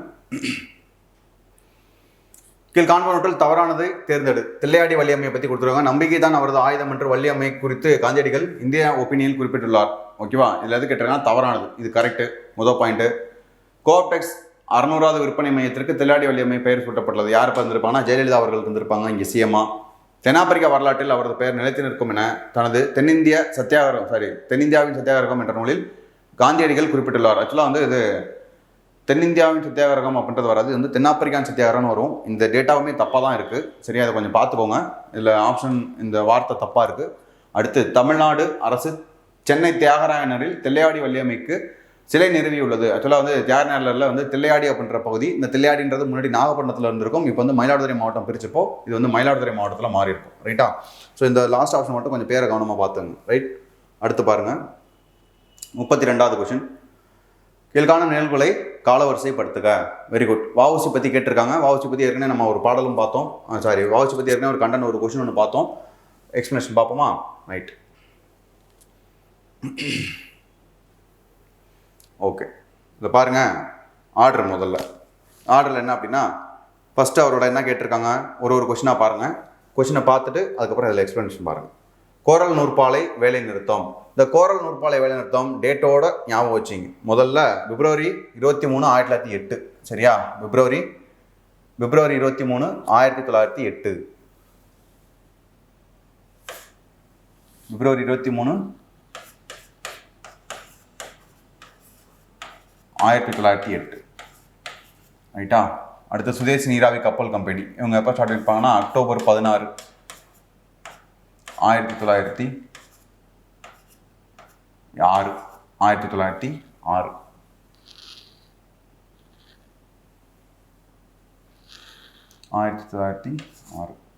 ஓகேவா. அடுத்து பிபின் சந்திரபால் விடுதலை, அவரை வந்து விடுதலை பண்ணியிருப்பாங்க மார்ச் மாதம் 9, 1908. ஓகேவா. அடுத்து தேச துரோக குற்றத்திற்கு கைது செய்யப்படுதல். யாரை கைது பண்ணியிருப்பாங்க அப்படின்னா 2 பேரை கைது பண்ணியிருப்பாங்க. வஉசியும் கைது பண்ணியிருப்பாங்க, ப்ளஸ் சுப்பிரமணிய சிவாவையும் கைது பண்ணியிருப்பாங்க. ரைட்டா. இது எப்போ அப்படின்னா மார்ச் 12, 1908. அடுத்து தூத்துக்குடி கொழும்புக்கிடையே கப்பல் ஓட்டுதல். ஸோ இந்த கப்பல் ஓட்டுறது 1907 ஸ்டார்ட் பண்ணியிருப்பார். ஓகேவா. ஸோ இதோட ஆர்டர் படி பார்த்தீங்க அப்படின்னா ஆன்சர் வந்து ஃபஸ்ட்டு 1906 October 2, அடுத்து 5 1907, அடுத்து 1 1908 February கோரல் நூற்பாலை, அடுத்து பிபின் சந்திரபால் விடுதலை, அதுவும் 1908. ஆனால் பிப்ரவரிக்கு அப்புறம் மார்ச். அடுத்து தேச துரோக குற்றத்துக்காக கைது செய்யப்படுதல் மார்ச் 12, 1908. அப்போ ஆன்சர் வந்து 25143. ஞாபகம் வச்சுக்கோங்க. ரைட்டா, ரொம்ப ரொம்ப முக்கியமான கண்டென்ட்டு, பார்த்து வச்சுக்கோங்க.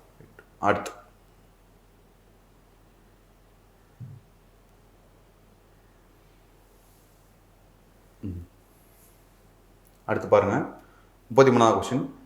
கீழ்காண்பவற்றில் வேறுபட்ட பாளையத்தை தேர்ந்தெடு. ஓகே, தலைவன் கோட்டை, நடுவக்குறிச்சி, சிங்கம்பட்டி. ஓகேவா. அடுத்து எட்டயபுரம். இந்த எட்டயபுரம் அப்படின்றது வந்து கிழக்கு பாளையத்தில் இருக்கும். இது வந்து கிழக்கு. எட்டயபுரம், நாகலாபுரம், அதெல்லாம் வந்து கிழக்கில் வரும். தலைவன் கோட்டை, ஊத்துமலை இதெல்லாம் வந்து பார்த்திங்க அப்படின்னா மேற்கில் வரும். இந்த மேற்கில் இருக்கிறது மறவர்கள்னு சொல்லுவாங்க. மேற்கில் இருக்கிறவங்க புலித்தேவரோட கண்ட்ரோலில் இருப்பாங்க. சரியா? ஸோ இது பேரெல்லாம் இந்த ஊர்களை வந்து பார்த்து வச்சுக்கோங்க பிரித்து. ரைட். அடுத்து கீழ்காண்பான ஒன்றில் தவறான இணைகளை தேர்வு செய்ய. எது தப்பு அப்படின்னு சொல்லி கேட்குறாங்க. தாசிகளின் மோசவலை அப்படின்றது வந்து யார் எழுதியிருப்பாங்கன்னா மூவாளூர் ராமாமிர்தம் எழுதியிருப்பாங்க. மூவாளூர் ராமாமிர்தம் எழுதியிருப்பாங்க. அடுத்து வந்து முப்பெண்மணிகளின் வரலாறு, இது வந்து யார் எழுதியிருப்பாங்கன்னா அசலாம்பிகை கிடையாது, நீலாம்பிகை எழுதியிருப்பாங்க. ரைட்டா? ஸோ அடுத்த கொஸ்டின் பார்ப்போம். 35வது கொஸ்டின். கள்ளுக்கடை மறியலை நிறுத்திவிட்டு வேறு நடவடிக்கையில் ஈடுபடலாம் என பத்திரிகையாளர்கள் காந்தியிடம் கேட்டபோது அது ஈரோட்டில் உள்ள 2 பெண்களின் கைகளில் உள்ளது என கூறியவர். அவங்க 2 பேர் யாருன்னா நாகம்மை மற்றும் கண்ணம்மா. இவங்க வந்து பெரியாரோடு தொடர்புடையவர்கள், பெரியார் குடும்பத்தை சார்ந்தவர்கள். ரைட். அடுத்து பாருங்க. பாரிஸில் நடைபெற்ற உலக பெண்கள் மாநாட்டில் இந்திய பிரதிநிதியாக கலந்து கொண்டு விடுதலையை வலியுறுத்தினார். சென்னை மாகாணத்தில் பொது சுகாதாரத்துறையை அமைச்சராக பதவி வைத்தார். இவங்க யார் அப்படின்னு சொல்லி கேட்குறாங்க. நம்ம கேள்விப்பட்டிருப்போம், ருக்மணி லட்சுமிபதி. இவங்க தான் முதல்ல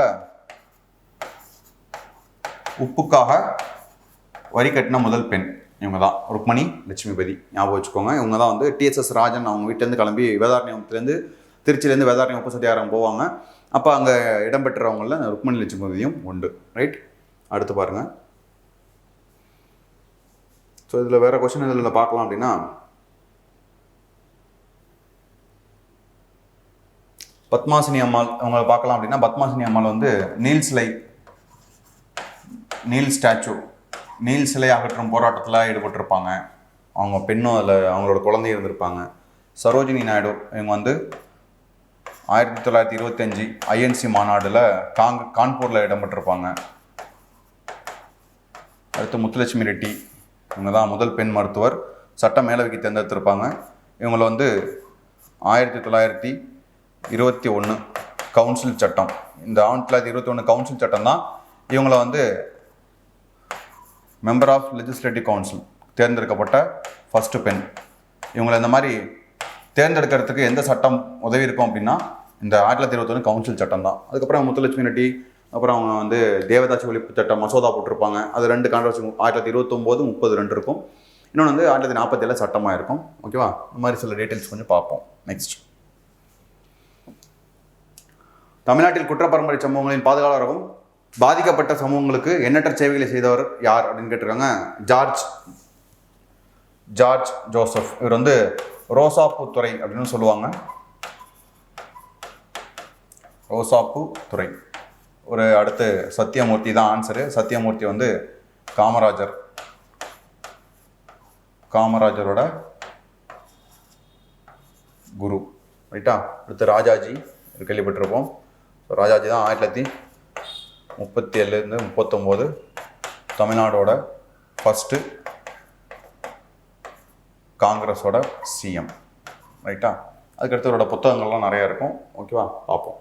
அடுத்து ஜி சுப்பிரமணியம் நமக்கு தெளிவுபட்டவர் 1878 தி இந்து ஸ்டார்ட் பண்ணியிருப்பார்.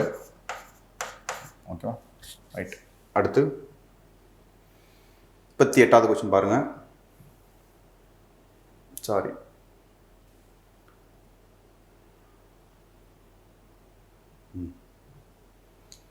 சென்னைவாசிகள் சங்கம் இந்தியாவில் கம்பெனி ஆட்சி ஒழிக்கப்பட வேண்டும் என்ற கோரிக்கையை கொண்ட டேஷ் நபர்களால் கையெழுத்திடப்பட்ட டேஷ் மனுவை ஆங்கில பார்லமெண்ட்டுக்கு அனுப்பியது. 14,000 நபர்களால் கையெழுத்திடப்பட்ட 2வது மனு. முதல் மனு அனுப்பியிருப்பாங்க, அது வந்து செல்லுபடி ஆகியிருக்காது. இந்த சென்னைவாசிகள் சங்கம் எப்போ ஸ்டார்ட் பண்ணியிருப்பாங்கன்னா 1952 கஜலு லட்சுமி நரசு. ஓகேவா? கஜலு லட்சுமி நரசு அப்படின்றவர் ஸ்டார்ட் பண்ணியிருப்பார். ரைட்டா? அடுத்து பாருங்கள். கீழ்காண்பவற்றில் சரியானதை தேர்ந்தெடு. ஐயன்காளி அப்படின்றவங்களுக்கு நாராயணகுரு 2 பேர் இருப்பாங்க. இவங்க 2 பேருமே வந்து கேரளா சைடில் திருவனந்தபுரம் சமஸ்தானத்தில் வந்து என்னென்னலாம் கஷ்டம் ஏற்பட்டதோ அதை வந்து இவங்க நிறைய கேள்விகள் கேட்டிருப்பாங்க, சமூக திருத்தம் பண்ணியிருப்பாங்க. ரைட்டா? ஸோ இதில் இது சரியானதுன்னு கேட்டிருக்காங்க. அரிபுரம் என்னும் ஊரில் ஒரு பெரிய கோயிலை கட்டி அவர் அதை அனைவருக்கும் அர்ப்பணித்தார் அப்படின்னு சொல்லி கொடுத்துருக்காங்க. ஸோ இது கொஞ்சம் முக்கியமான கொஸ்டின்ஸ், சமூக சமய சீர்திருத்தவாதிகளில் வர்றாங்க. ரைட். அடுத்து பாருங்கள். நெக்ஸ்ட் கொஸ்டின் பாருங்கள். அடுத்து அண்ணாவோட அண்ணாவோட பத்திரிகைகள் பற்றி கொடுத்துருக்காங்க. சரியா? திராவிட நாடு அப்படின்ற பத்திரிகை 1942 ஸ்டார்ட் பண்ணாங்க. அடுத்து மாலைமணி 49, நம் நாடு அப்படின்ற பத்திரிகை 1953, அடுத்து ஹோம்லேண்ட் அப்படின்றது 1957. இன்னொரு பத்திரிகையை ஸ்டார்ட் பண்ணியிருப்பாங்க இதே டயத்தில். அந்த பத்திரிகை பேர் தான் வந்து ஹோம் ரூல் அப்படின்ற பத்திரிகை. இது ரெண்டுமே என்ன ஒரு சிறப்பு அப்படின்னா, இது ரெண்டுமே வந்து இங்கிலீஷ். சரியா? இது ரெண்டுமே இங்கிலீஷ் பத்திரிகைகள், ஞாபகம் வச்சுக்கோங்க. நம்ம ஹோம் ரூல் தன்னாட்சி இயக்கம் அப்படின்னு கேள்விப்பட்டிருப்பீங்க. தன்னாட்சி இயக்கம் சம்மந்தமாக டீட்டெயில்ஸ் தெரியுது அப்படின்னா ஷேர் பண்ணுங்கள். தன்னாட்சி இயக்கத்தை வந்து இந்தியாவில் 2 பேர் ரெப்ரசன்டேட் பண்ணி கொண்டு போயிருப்பாங்க. இந்த தன்னாட்சி இயக்கம் அப்படின்றது வந்து எப்போ உருவாக்குனாங்க, என்ன பர்பஸ்க்காக உருவாக்குனாங்க, கூட வந்து இந்த தன்னாட்சி இயக்கம் வீழ்ச்சி அடைஞ்சிருக்கும். ஏன் வீழ்ச்சி அடைஞ்சிச்சு, இதுதான் ரொம்ப முக்கியம். இப்போ வீழ்ச்சி அடைஞ்சதுக்கான காரணங்கள் இதெல்லாம் கேட்பாங்க. இப்போ 1857 புரட்சி தோல்விக்கான காரணம் என்ன, 1906 சிப்பாய் கழகம் அது தோல்விக்கான காரணம் என்ன, இந்த மாதிரி வந்து காரணங்கள்லாம் இப்போ கேட்க ஆரம்பிச்சிருக்காங்க. அப்போ இது மாதிரி தன்னாட்சி இயக்கம் வீழ்ச்சி அடைஞ்சிருக்கும். பாசிட்டிவான இம்பாக்ட் இருக்கும், நெகட்டிவான ஒரு இம்பாக்ட் இருக்கும். வேலண்டைன்ஸ் ரோல் அப்படின்றவர் நான் க்ளூ தந்துடுறேன், நீங்கள் போய் பாருங்கள். வேலண்டைன்ஸ் ரோல் அப்படின்றவர் திலகர் மேலே வழக்கு தொடுத்துருப்பார். அதை பற்றி நம்ம விசாரிக்கிறதுக்காக அவர் இங்கேருந்து கிளம்பி போவார். அதனால் இங்கே பார்த்து காலம் இல்லாமல் அது ஒரு காரணம். ரைட்டா? அதுக்கப்புறம் தன்னாட்சி இயக்கத்தோட கோரிக்கையை 1917 மாண்டேக அறிக்கை அப்படின்றது கொடுத்துருப்பார். மாண்டேக செம்ஸ்போர்ட் அப்படின்னு சொல்லி வருவாங்க. மாண்டேகன்றது வெளியுறவு செயலாளர், செமஸ்போர்ட் அப்படின்றவர் வந்து இங்கே வைஸ்ராயாக இருப்பார். அப்போ அந்த மாண்டேக செம்ஸ்போர்ட் அறிக்கை 1919 விடுவாங்க. மாண்டேக செம்ஸ்போர்ட் சட்டம் வந்து 1919 போடுவாங்க. அதுக்கு முன்னாடியே மாண்டேக அறிக்கைன்னு சொல்லிட்டு 1917 போடுவார். அந்த அறிக்கை இந்த தன்னாட்சி இயக்கத்தோட கோரிக்கையை சாட்டிஸ்ஃபை பண்ணியிருக்கோம், இதுவும் ஒரு காரணம் அப்படின்னு சொல்லுவாங்க. இந்த மாதிரி காரணங்களை தெரிஞ்சு வச்சுக்கோங்க. ரைட், நெக்ஸ்ட் போமா. அடுத்த கொஸ்டின் பாருங்க.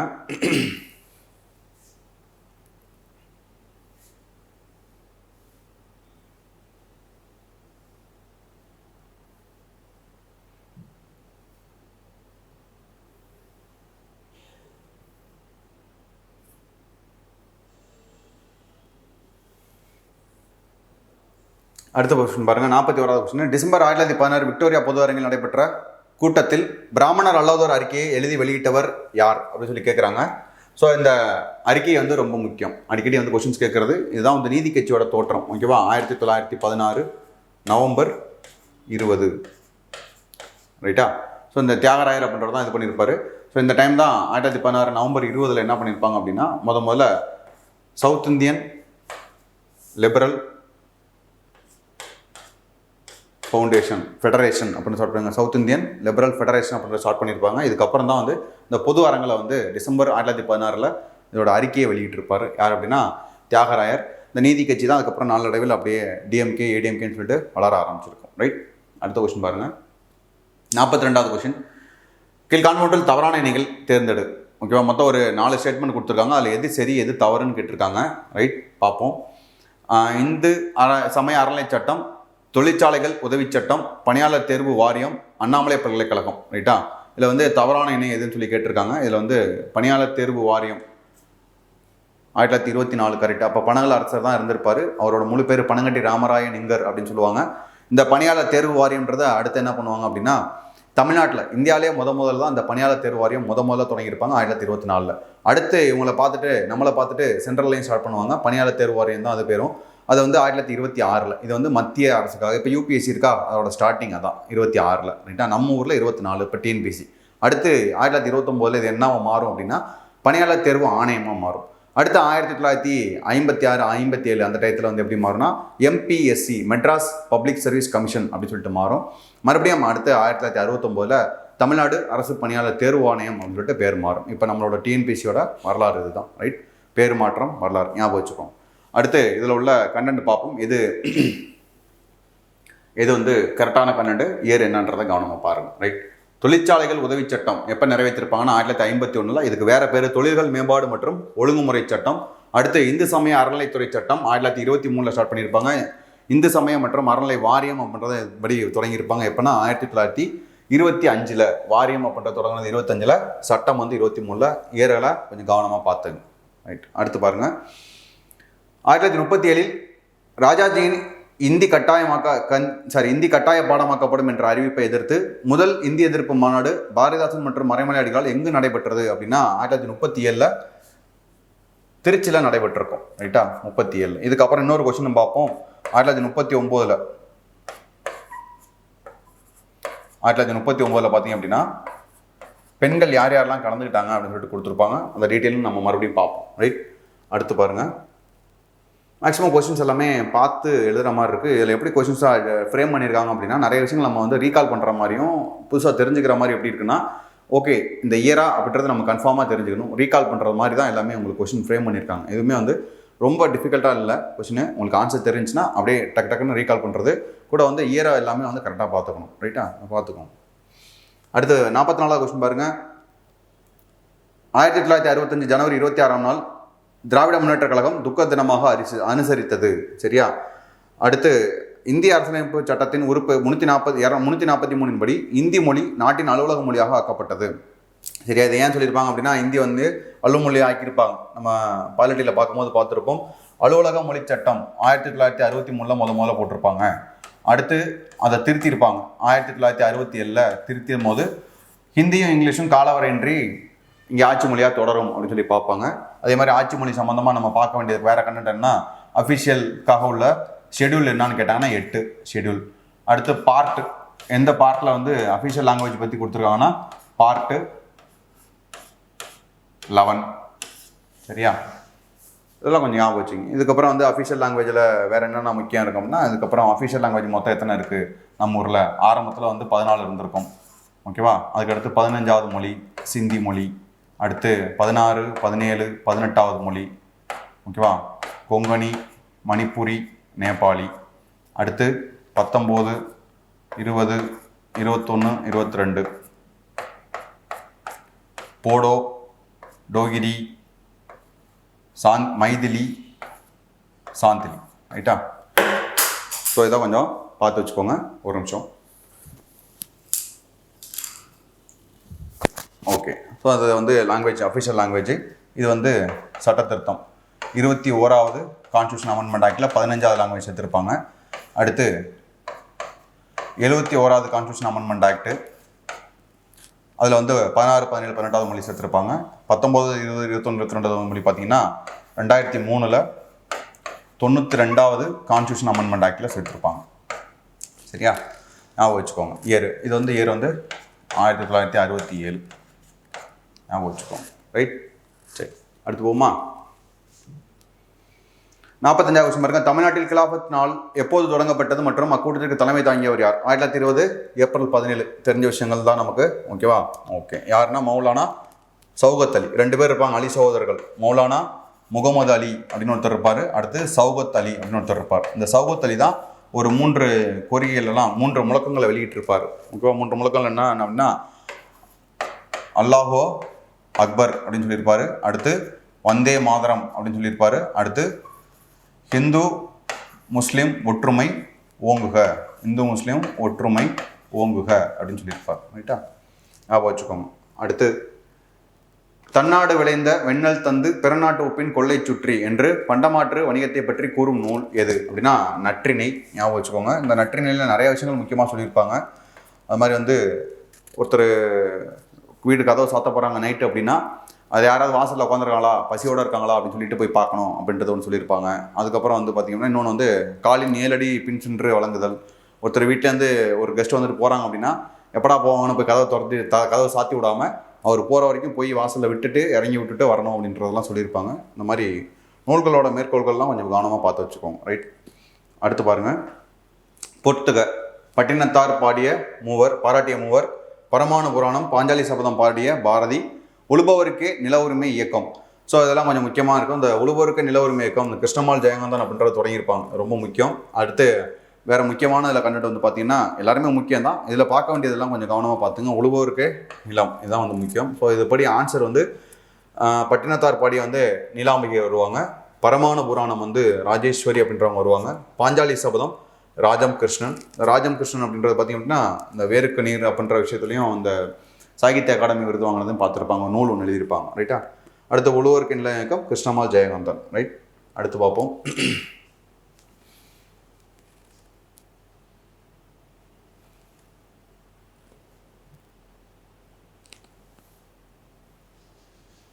ஓகே, அடுத்த கொஸ்டின் பாருங்க. கீழ்கண்டவற்றில் பொருந்தாதனை தெரிவிக்க. அழிக்க வேண்டியவை ஆசை, சினம், அறியாமை. ஆமாம், கரெக்டு. பெரியோரை துணையாக்கி கொள்ளுதல், பெரும். ஓகேவா? அவங்களுக்கு வந்து பெரியாரை துணையாக்கி கூடல்னு ஒரு அதிகாரமே ஒன்று இருக்கும். ஓகேவா?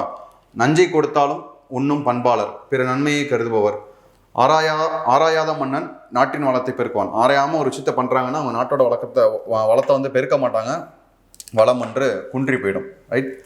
அடுத்து 49வது கொஸ்டின் பாருங்கள். கோபுலபுரத்து மக்கள் மகுட நிலா, கற்பாவை, சாயாவனம், அகலிகை, இதெல்லாம் அந்த நூல்கள் எழுதின ஆசிரியர் தான் கொடுத்துருக்காங்க. கோபுலபுரத்து மக்கள் யார் அப்படின்னா கி ராஜநாராயணன், மகுட நிலா மு மேத்தா, கற்பாவை உமா மகேஸ்வரி. இந்த நூல் வரும், நல்லாயிருக்கும். ஒரு 3 நூல் எழுதியிருப்பாங்க. அது நட்சத்திரங்களுக்கு நடுவே கற்பாவை அப்படின்ற மாதிரி ஒரு லைன் வரும். நட்சத்திரங்களுக்கு நடுவேவும் இந்த உமா மகேஸ்வரி தான் இருந்திருப்பாங்க. ரைட்டா? அடுத்து பாருங்கள் சாயாவனம் வந்து கந்தசாமி, கந்தசாமி வரும். சரி, ஓகே, பார்க்கலாம். அடுத்து அகலிகைன்றவங்க கு ராஜகோபால். ரைட்டா? சரி. அடுத்து 50வது கொஸ்டின் பாருங்கள். வேலூர் கழகத்தின் விளைவுகளில் தவறான ஒன்றை காண்க. அப்போ 3 கரெக்டு. ஓகேவா? 3ல் 1 இல்லைன்னு சொல்லியிருக்காங்க. இன்னொன்று பார்ப்போம். ஃபர்ஸ்ட் ஏ, புதிய நடைமுறைகள் மற்றும் சீருடை ஒழுங்கு முறைகள் விலக்கி கொள்ளப்பட்டன. ஆமாம், விலக்கியிருப்பாங்க, வேண்டான்னு. ஆப்ஷன் சி பாருங்கள். வில்லியம் காமெடிஸ் பெண்டிங் பணி நீக்கம் செய்யப்பட்டார். ஓகேவா? ஆமாம், அவரை பணி நீக்கம் செஞ்சுருப்பாங்க. அடுத்து முன்னெச்சரிக்கை நடவடிக்கையாக தெப்பின் குடும்பத்தினர் வேலூர்லேருந்து ரங்கூனுக்கு அனுப்பப்பட்டனர். ஓகேவா? இவங்க வந்து பார்த்திங்க அப்படின்னா 300 அவங்களோட நடவடிக்கைகள் குடும்பங்களை வந்து பார்த்திங்கன்னா ரங்கூனுக்கு நடத்தியிருக்க மாட்டாங்க. சரியா? அவங்கள வந்து என்ன பண்ணுவாங்க அப்படின்னா கல்கத்தாவுக்கு இங்கேருந்து கொண்டு போயிருப்பாங்க. ரைட். அடுத்து 51வது கொஸ்டின். 1965 இந்திய எதிர்ப்பு போராட்டம் நடந்தபோது தமிழ்நாட்டில் யார் முதலமைச்சராக இருந்தார்? பக்தவச்சலம். ஸோ இதில் என்ன கொஸ்டின் கேட்கலாம் அப்படின்னா பக்தவச்சலம் இருந்திருப்பாங்க. 1953லேருந்து 1964 வரைக்கும் காமராஜர் இருப்பார். எத்தனை ஆண்டுகள் அப்படின்னா 9 ஆண்டுகள் சிஎம்மாக இருப்பார். ஓகேவா? இதில் கொஸ்டின் கேட்பாங்க. நீண்ட காலம் சிஎம்மாக இருந்தது யாருன்னு கேட்பாங்க. நீண்ட காலம் யார் அப்படின்னா எம்ஜிஆர், 10 ஆண்டுகள். ஓகேவா? அதிக முறைன்னு ஒன்று கேட்பாங்க. அதிக முறை சிஎம்மாக இருந்தது யாருன்னு கேட்பாங்க. அது யார் அப்படின்னா கருணாநிதி அவர்கள். எத்தனை முறை இருந்திருப்பார் அப்படின்னா 5 முறை இருந்திருப்பார். ரைட்டா? இந்த மாதிரி கொஞ்சம் சில விஷயங்கள்லாம் பார்த்து வச்சுக்கோங்க. அப்போ அந்த பக்தவச்சலம்ன்றவர் 1964 அப்புறம் காமராஜர் அவர்கள் கே பிளான் அதுபடி வந்து அவர் பதவியை வந்து விட்டு விளையந்துருவார் கட்சி பணி ஆட்டுறதுக்காக. அதுக்கப்புறம் பக்தவச்சலம் இருப்பார். இது ஒரு கொஸ்டின் கேட்டிருக்காங்க. காங்கிரஸோட கடைசி முதல்வர், தமிழ்நாட்டின் முதல்வர் யாருன்னு கேட்டிருக்காங்க. யாருன்னா பக்தவச்சலம். ரைட். அடுத்த கொஸ்டின் பாருங்கள். பின்வரும் கூற்றுக்களை ஆராய்ங்க. யூசுப் கான். ஓகேவா? மருதநாயகம், யூசுப் கான் எல்லாரும் ஒரே ஆள் தான். எது சரி எது தவறு பார்ப்போம். யூசுப் கான் ராமநாதபுரம் மாவட்டத்தை சேர்ந்தவர். கரெக்டு. 1752 வாரணாசி தலைமையிலான கம்பெனி படையில் சேர்ந்த யூசுப் கான் 1752-54 நடைபெற்ற திருச்சிராப்பள்ளி முற்றுகையில் பங்கேற்றார். இவர் பங்கேற்றிருக்க மாட்டார். ரைட்டா? அடுத்து கம்பெனி நிர்வாகத்தின் கட்டுப்பாட்டில் இருந்த மதுரை, திருநெல்வேலி ஆகிய மாவட்டங்களுக்கு 1756 முதல் 1760 வரை ஆளுநராக பொறுப்பு வைத்தார். ஓகே, முழுமையான ஆளுநராக இருக்க மாட்டார், ஒரு பகர ஆளுநர் சப்போர்ட்டிங்கில் தான் இருந்திருப்பார். ஓகே, ஸோ இதுக்கடையிலே என்ன போர் நடந்திருக்கும், இவருக்கும் வந்து பார்த்தீங்கன்னா புலித்தேவருக்கும் தான் கிளாஷ் ஆகும். புலித்தேவருக்கும் மருதநாயகத்துக்கும் 1759 அந்த நல்லூர் அப்படின்னு ஒரு போர் நடக்கும். அதுலேருந்து ஸ்டார்ட் ஆகும். அதுலேருந்தே வந்து புலித்தேவருக்கு நிறையா வந்து அந்த நல்லூர், ஓகேவா, அந்த நல்லூர் போர், அதுலேருந்தே வந்து புலித்தேவருக்கு நிறையா பேக் ட்ராப் ஆக ஆரம்பிச்சிடும். அவர் வந்து நிறைய தோல்விகளை தழுவ ஆரம்பிச்சிருப்பார். ரைட். அடுத்து 61 மறுபடியும் ஹெரான் கூட தோற்று போவார். மறுபடியும் வந்து 61 அப்புறம் மறுபடியும் 64 வந்துட்டு மறுபடியும் 61 போவார். ரைட்டா? கொஞ்சம் கதைகள்லாம் பார்த்து வச்சுக்கோங்க. ஹெரானும் மாபுஸ்கானும் தான் ஃபஸ்ட்டு வருவாங்க. ஹெரானும் மாபுஸ்கானும் தான் ஃபஸ்ட்டு வருவாங்க. அடுத்து 61 மதநாயகம் இவங்களுக்கு 2 பேருக்கு தான் கிளாஸ் வரும். ரைட்டா? அது பாருங்கள். ஸோ அடுத்து 53வது கொஸ்டின் பாருங்கள். கீழ்கண்டவற்றில் சரியான இணை. வைகுண்ட சுவாமிகள் இவங்களோட பிறப்புகளை பற்றி அவங்களோட கால வரையை வச்சு கேட்டிருக்காங்க. இது வந்து முன்னாடி ஒரு கொஸ்டின் என்ன கேட்டாங்க அப்படின்னா, காலத்தால் முந்தைய சமூக சமய சீர்திருத்தவாதி யாரு? காலத்தால் முந்தைய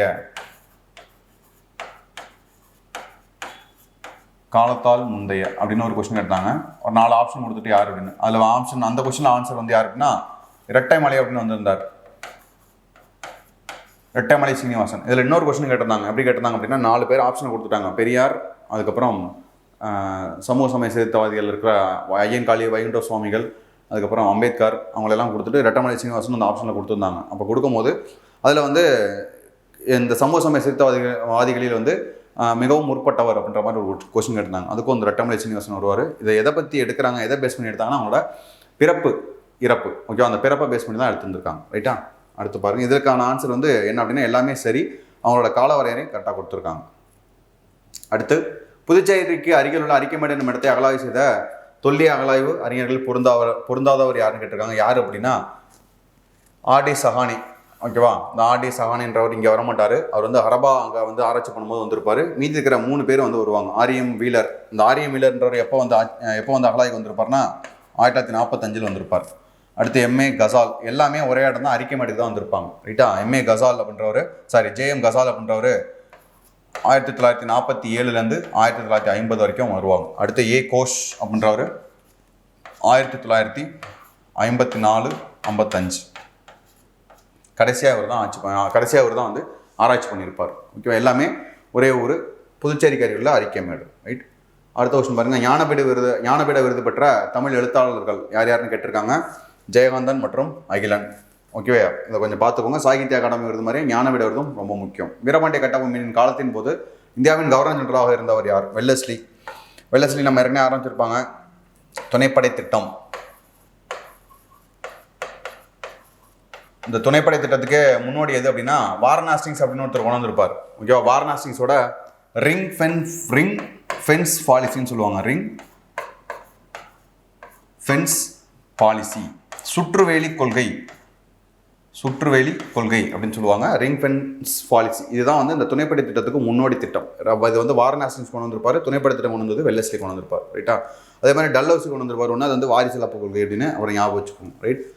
ஓகே, இந்த வாரன் ஹாஸ்டிங்ஸ் தான் அவர். ஓகே, நெக்ஸ்ட்டு அடுத்த கொஸ்டின் போகலாம். 57 சாதல் அஞ்சேன் அஞ்சுவல் சாவின் பிறப்பு பிரிது ஆகுவது என்று தலைவன் பிரிவால் உடல் மெலிந்து புலம்பும் தலைவியின் புலம்பலை கூறும் சங்க பாடல் எது அப்படின்னு சொல்லி கொடுத்துருக்காங்க. இது வந்து நற்றிணை வந்து அகவாழ்க்கைன்னு சொல்லுவோம், புற வாழ்க்கையும் சில விஷயங்கள் அப்பப்போ போயிட்டு வரும். அகவாழ்க்கை தான் முக்கியமாக அதில் இருக்கும். நற்றிணையில் அப்போ சில விஷயங்கள் மட்டும் தான் புற வாழ்க்கை போகும். இதில் வந்து என்ன சொல்கிறாங்க அப்படின்னா தலைவன் வந்து பிரிஞ்சிருக்கிறாங்க. தலைவனை பிரிஞ்சிருக்கும் போது அவங்களோட சாப்பிடாமல் கொள்ளாமல் பிரிஞ்சு அவங்க வந்து ரொம்ப உடம்பு மெலிஞ்சு போயிருக்காங்க அவங்களோட இயக்கத்தினால அப்படின்னு சொல்லி அவங்களோட துயரத்தை வந்து வெளிக்கொண்டிருப்பாங்க. ரைட்? அடுத்து பாருங்கள், 58வது கொஸ்டின் வந்துட்டோம். இன்னொரு 20 கொஸ்டின் தான் இருக்குது, முடிச்சிடலாம்.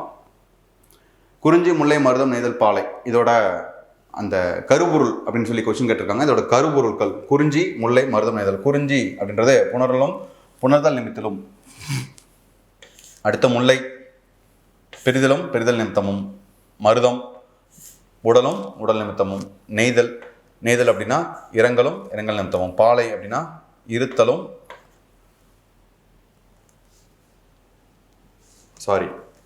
ஒரு நிமிஷம்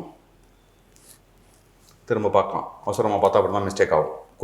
குறிஞ்சி அப்படின்னா புணர்தல் நிமித்தமும், முல்லை பெரிதலும், முல்லை வந்து இருத்தல் நிமித்தமும், பிரிதல் வராது, இருத்தல் நிமித்தமும். ரைட்? காட்டில் போய் தங்கியிருக்கோம்னு ஞாபகம் வச்சுக்கோங்க. முல்லைனா காடும் சொன்ன இடம். அப்போ காட்டில் போய் நம்ம தங்கியிருக்கோம். அப்போ இருக்கிறோம் அப்படின்னா இருத்தல் நிமித்தமும். மருதம்னா உடல் நிமித்தமும். நெய்தல் அப்படின்னா நெக்ஸ்ட்டு இரங்கல் நிமித்தமும். பாலை அப்படின்னா பிரிதல் நிமித்தமும். பாலை நிலத்துலேருந்து கடலுக்கு போவாங்க, அவங்களை பிரிஞ்சிருப்பாங்க அப்படின்னு ஞாபகம் வச்சுக்கோங்க. அடுத்த 59வது கொஸ்டின், கீழ்கான கூற்றுகளை காண்க. சிறுபான்ஆற்றுப்படையில் வந்து கண்டனம் கொடுத்துருக்காங்க.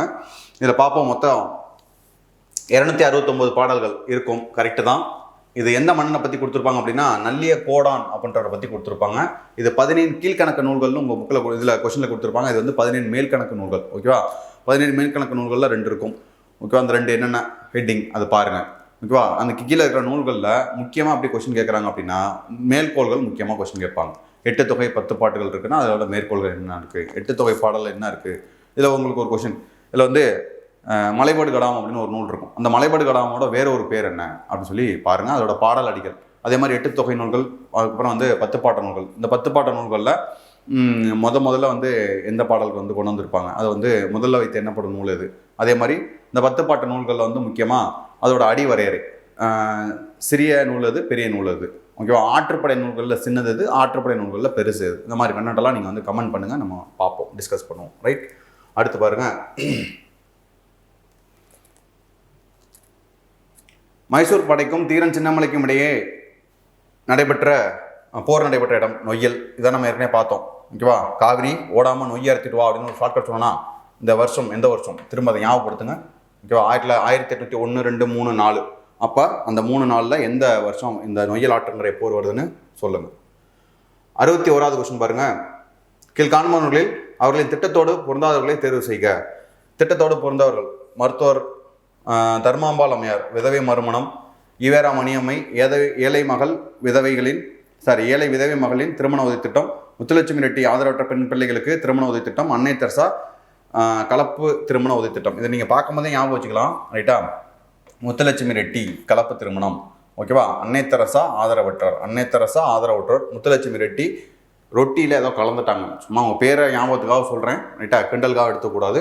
ஸோ இதை நம்ம என்ன பார்க்கணும்னா இன்னொரு விஷயம் கூட வந்து பார்க்க வேண்டியது, இதே டாபிக் நமக்கு யூனிட் 5, அதாவது யூனிட் 9 இருந்தது, இப்போ யூனிட் 5 ஆயிருக்கா மெர்ஜாய் எக்கனாமிக்ஸோட. அப்போ அதில் வந்து தமிழ்நாடு கவர்மெண்டோட ஸ்கீம்ஸ் கேட்பாங்க. அப்போ அந்த ஸ்கீம்ஸ் கேட்கும் போது நம்ம இயரையும் சேர்த்து பார்க்கணும். இல்லை இதுக்கான இயரை பாருங்கள், பக்கத்தில் கொடுத்துருக்கேன். தர்மாம்பாள் அப்படின்றவங்களோட ஸ்கீமு விதவை மறுமணம் 1975. அடுத்து ஈவேரா மணியம்மை ஏழை விதவை மகள் திருமண உதவி திட்டம் 1986 விரிவு பண்ணியிருப்பாங்க. முதல்ல கொண்டு வந்தது 1981, 82. அடுத்து முத்துலட்சுமி ரெட்டியோடது கலப்பு திருமண உதவி திட்டம் 1967. முதல்ல ஒரு மேரேஜுக்காக இதை தான் கொண்டு வந்திருப்பாங்க. அதுக்கடுத்து இந்து திருமண சட்டம்னு ஒன்று கொண்டு வருவாங்க. அது ஓவராலாக இந்தியா 1955. சரியா? அடுத்து அன்னை தெரசா அவங்களோடது வந்து ஆதரவற்ற பெண்கள் திருமண உதவி 1984, 85. சரியா? ஸோ இதுக்கப்புறம் வந்து முத்துலட்சுமி ரெட்டி கலப்பு திருமண திட்டம், அதுக்கப்புறம் மூவாலூர் ராமாமிர்தம் திட்டம்னு ஒரு திட்டம் வரும். ரைட்டா? அது பார்ப்போம். இந்த மூவாலூர் ராமாமிர்தம் ஸ்கீமை தான் இப்போ இருக்கிற கவர்மெண்ட் 2021 அப்புறம் என்ன பண்ணுவாங்கன்னா அதை புதுமை பெண் திட்டம்னு சொல்லிட்டு மாற்றி அதை திருமண உதவி திட்டத்தை மாற்றிருப்பாங்க. அந்த திட்டம் இப்போ லைவ்ல கிடையாது. மூவாலூர் ராமாமிர்தம் திட்டம் வந்து திருமண உதவி திட்டம் தான் 1989 தொடங்கியிருப்பாங்க. இப்போனா அது வந்து இல்லை. ரைட்? அடுத்து பாருங்க.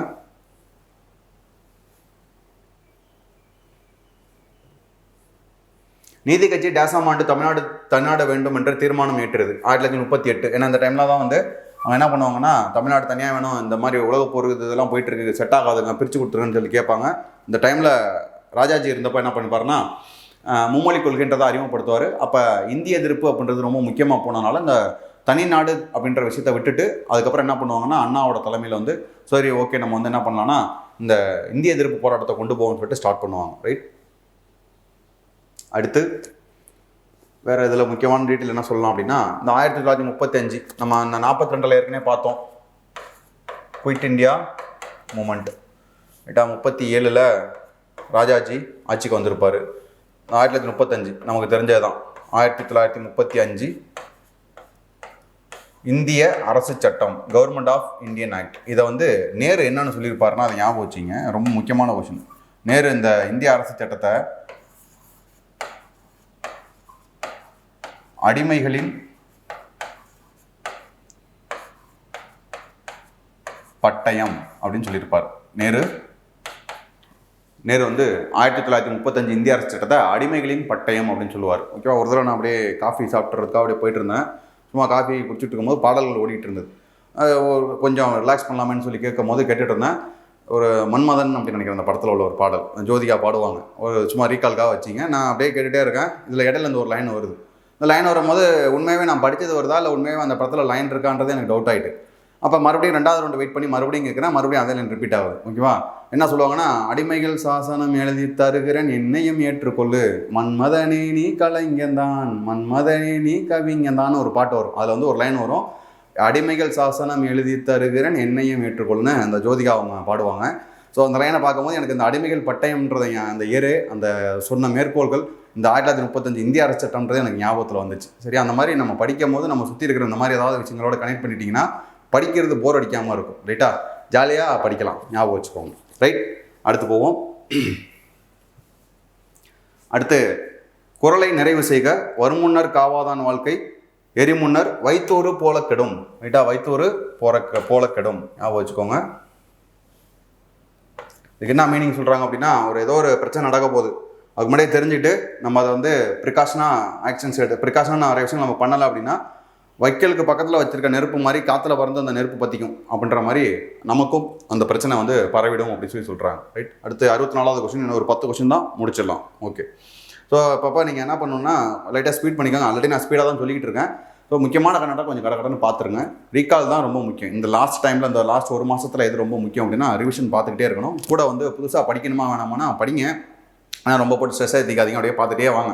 ரைட்டா, மைண்டில் இருந்ததுன்னா அப்படியே சேர்த்துக்கலாம். ரிவிஷனை பக்கத்தில் இருக்கிறவங்களோட குரூப் டிஸ்கஷன் பண்ணிங்கன்னா ரொம்ப ஈஸியாக இருக்கும். ரைட், அடுத்த கொஸ்டின் பார்த்துருவோம். தவறானதை தேர்ந்தெடு.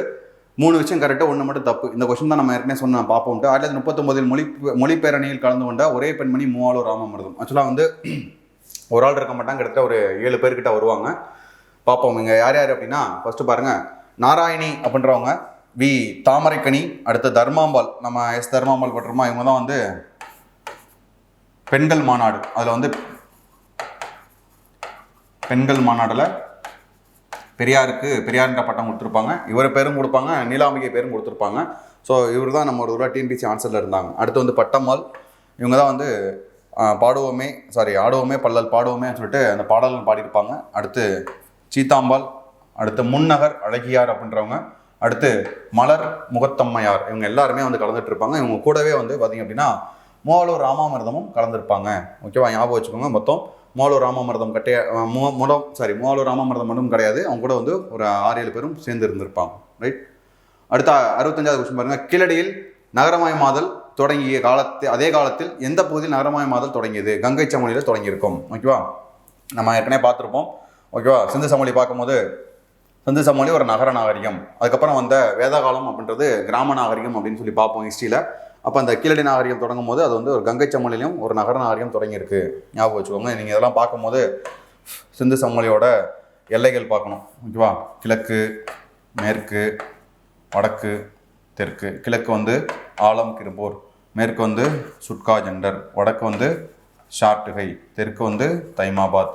அதுக்கப்புறம் இதில் வந்து சிந்து சமவெளியோட காலம் முன் இடை, அதுக்கப்புறம் வந்து பார்த்திங்க அப்படின்னா பிற்காலம், வீழ்ச்சி காலம். ஓகேவா, தொடக்க கால ஹரப்பா, முதிர்ச்சி அடைந்த ஹரப்பா, பிற்கால ஹரப்பாவெல்லாம் வரும்.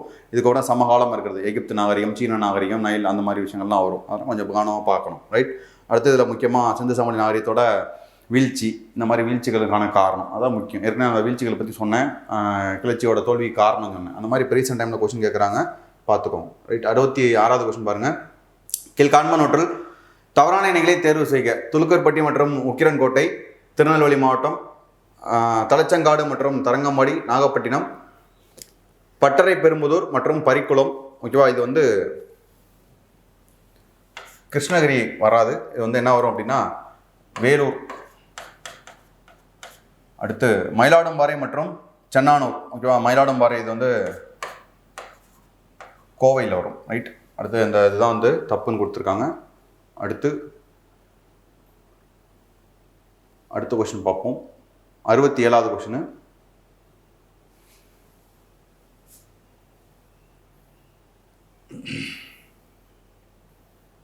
ரைட், அடுத்து பாருங்க. கீழ்காண்பவற்றில் சரியான இணை தேர்வு செய்க. கடலை விட பெரியது, நாம் உதவாத போது நமக்கு ஒருவர் உதவி செய்தல். ரைட், உலகத்தின் அளவை விட பெரியது, உரிய காலத்தில் ஒருவர் செய்த உதவி. இது வந்து இதுதான் சரி. நமக்கு உதவாத போது ஒருத்தர் உதவி செய்து கடலை விட பெரியது கிடையாது, மலையினும் மான பெரிது அப்படின்ற மாதிரி வரும். இதான் வந்து இந்த உலகத்தின் அளவை விட பெரியதுன்னா உரிய காலத்தில் ஒருத்தவங்க செஞ்ச உதவி. தப்பு பிழைக்க வாய்ப்பு இருப்பது, ஒருவர் செய்த உதவியை மறைந்தவர், அதுக்கு வந்து வாய்ப்பே கிடையாது அவங்களுக்கு. வைகமும் வானகமும் ஈடாகாது. எதுக்கு அப்படின்னா மிகச்சிறிய அளவாக உதவி செய்யுது. ஓகேவா, மிகச்சிறிய அளவு பனைத்துணையாம் உதவி செய்தல் அப்படின்னு ஒரு குறள் வரும். அந்த குறளை வந்து ரீகால் பண்ணிக்கோங்க. Right, okay. அடுத்து MC ராஜா பற்றி உள்ள கொஸ்டின். இதை வந்து எது சரி அப்படின்னு சொல்லி கேட்டிருக்காங்க, எது தவறு அப்படின்றத பார்ப்போம். தென்னிந்திய நல உரிமை சங்கத்தை உருவாக்கியுள்ள முதன்மையானவர். ஓகே, இவர் பல்வேறு பாட புத்தகங்களை எழுதியுள்ளார். ஒடுக்கப்பட்ட பாரதம் அப்படின்னு ஒரு புக் எழுதியிருப்பார் இவர். ஞாபகம் வச்சுங்க, ஒடுக்கப்பட்ட பாரதம். ரைட்டு, இந்தியாவில் ஒடுக்கப்பட்ட வகுப்பிலிருந்து சட்டப்பேரவைக்கு தேர்ந்தெடுக்கப்பட்ட முதல் உறுப்பினர். அதில் வந்து சட்டப்பேரவை கிடையாது, இது வந்து சட்ட மேலவை. மெம்பர் ஆஃப் லெஜிஸ்லேட்டிவ் கவுன்சில்னு சொல்லுவாங்க. MLA அப்படின்னா member of legislative assembly, MLC அப்படின்னா மெம்பர் ஆஃப் லெஜிஸ்லேட்டிவ் கவுன்சில். இது வந்து சட்டப்பேரவை.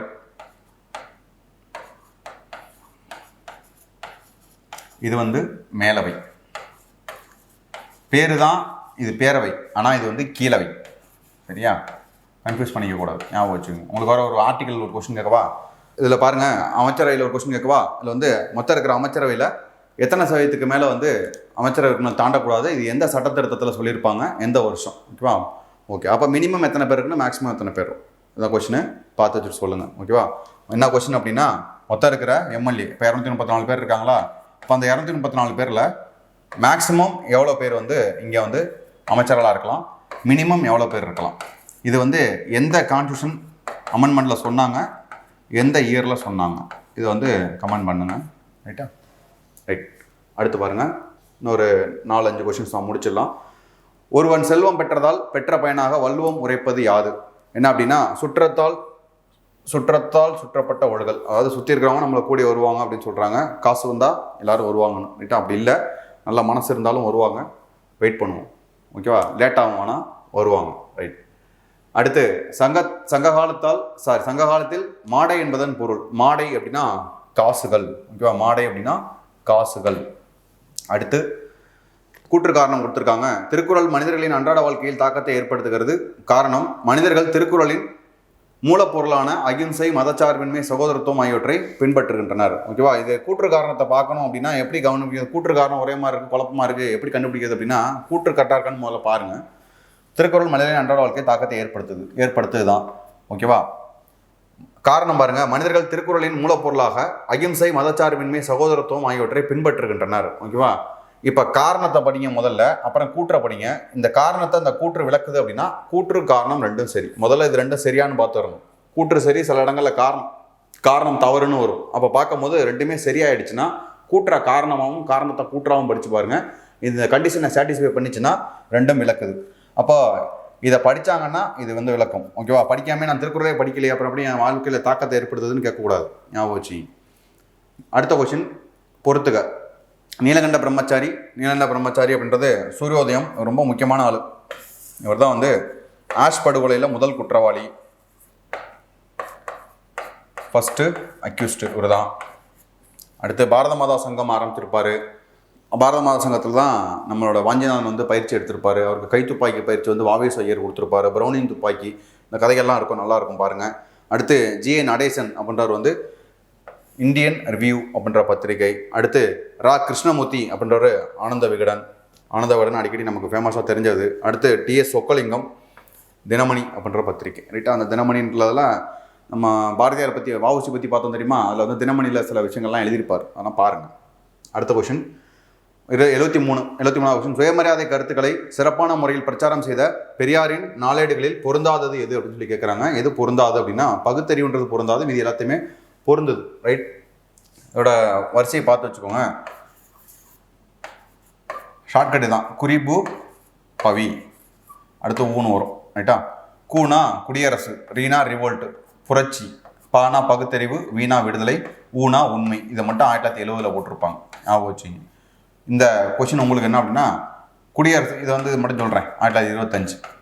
மீதி இருக்கிற இதழ்கள்லாம் எப்பப்போ தொடங்கினாங்க அது அப்படியே கமெண்ட் பண்ணுங்கள். ஷார்ட்கட்டு தான் குறிப்பு பவி அப்படின்னு ஞாபகம் வச்சுக்கோங்க. இதில் கேட்ட கொஸ்டின் ஆன்சர் வந்து சுயமரியாதை கருத்துக்களை வந்து பிரச்சாரம் செய்த நாடுகளில் எது பொருந்தாது? பகுத்தறிவுன்றது இதை பொருந்தாது.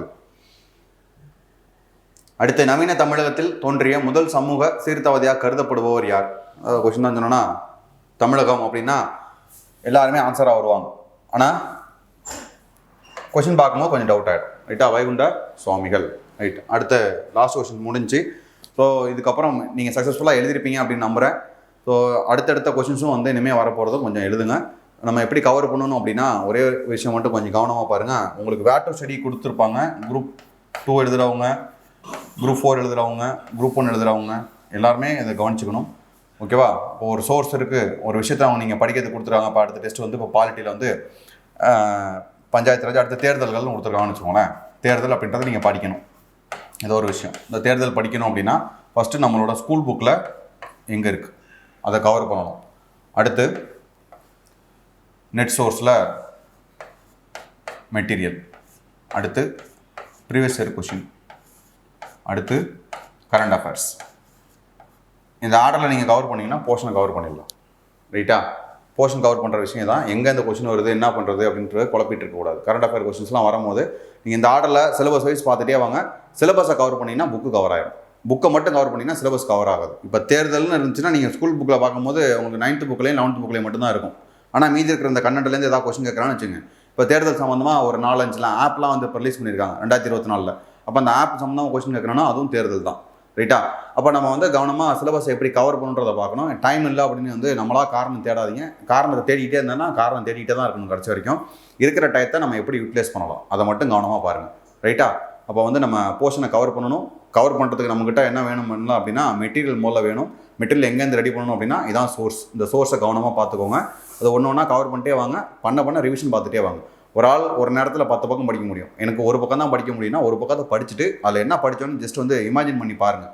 ஏன்னா நமக்கு வந்து ரீகால் பண்ணுறது, ரிவிஷன் பண்ணுறது, ரிவ்யூ பார்க்குறது இந்த மாதிரி வார்த்தையெல்லாம் கேட்டாலே ஒரே அலர்ஜியாக இருக்கும். ஓகேவா? அப்போ நம்ம என்ன பண்ணால் நம்ம மனசு எப்போதுமே எதையாவது யோசிச்சுக்கிட்டே இருக்கும். அப்போ என்ன பண்ணுறீங்கன்னா நீங்கள் என்ன படிச்சிங்கன்னு யோசிச்சு பாருங்கள். யோசிச்சிங்கன்னா ஒரு 10 லைன் படிச்சிங்கன்னா அதில் ஒரு 3 லைன் ஞாபகத்தில் இருக்கும். மீதி மறந்து போயிடும். அப்புறம் எடுத்து புக்கை எடுத்து பாருங்கள், இந்த நோட்ஸ் எடுத்து பாருங்கள், மீதி இருக்கிற கண்டென்ட் ஞாபகம் வரும். மறுபடியும் அடுத்த 2 பக்கம் படிச்சுட்டு மறுபடியும் அப்படியே ரிவிஷன் பாருங்கள். அப்படியே நீங்கள் யோசிச்சு பார்த்துட்டே இருந்தீங்க அப்படின்னா ஆன்சர் உங்களுக்கு கண்டென்ட் ஃப்ளோ கரெக்டாக வந்து ஆரம்பிச்சிடும். ரைட்டா? அடுத்தடுத்த எக்ஸாமும் ரெகுலராக முதல்ல எழுதுங்க. நீங்கள் வந்தீங்க அப்படின்னா தான் மட்டும் முதல்ல நீங்கள் வந்து இந்த கேம்குள்ளே இருப்பீங்க. நீங்கள் வரல, டெஸ்ட் எழுதலை, உங்களுக்கு ஃப்ரீயாக கொடுக்குறாங்க அப்படின்னா நீங்கள் வந்து அதை யூஸ் பண்ணிக்கணும். அந்த கொடுக்குற விஷயத்த வந்து அந்த கொடுக்குற அந்த மெத்தடை நீங்கள் வந்து ப்ராப்பராக யூஸ் பண்ணிக்கிட்டீங்கன்னா திரும்ப திரும்ப நிறையா விஷயங்கள் என்ன அடுத்தடுத்து பண்ணுறதுக்கு உங்களுக்கு தோணும். அப்போ நீங்கள் வந்து அந்த சோர்ஸஸை பக்காவாக வந்து ஃபாலோ பண்ணுங்கள். சரியா? ஸோ அடுத்த எக்ஸாமில் மீட் பண்ணுவோம். All the best. தேங்க்யூ.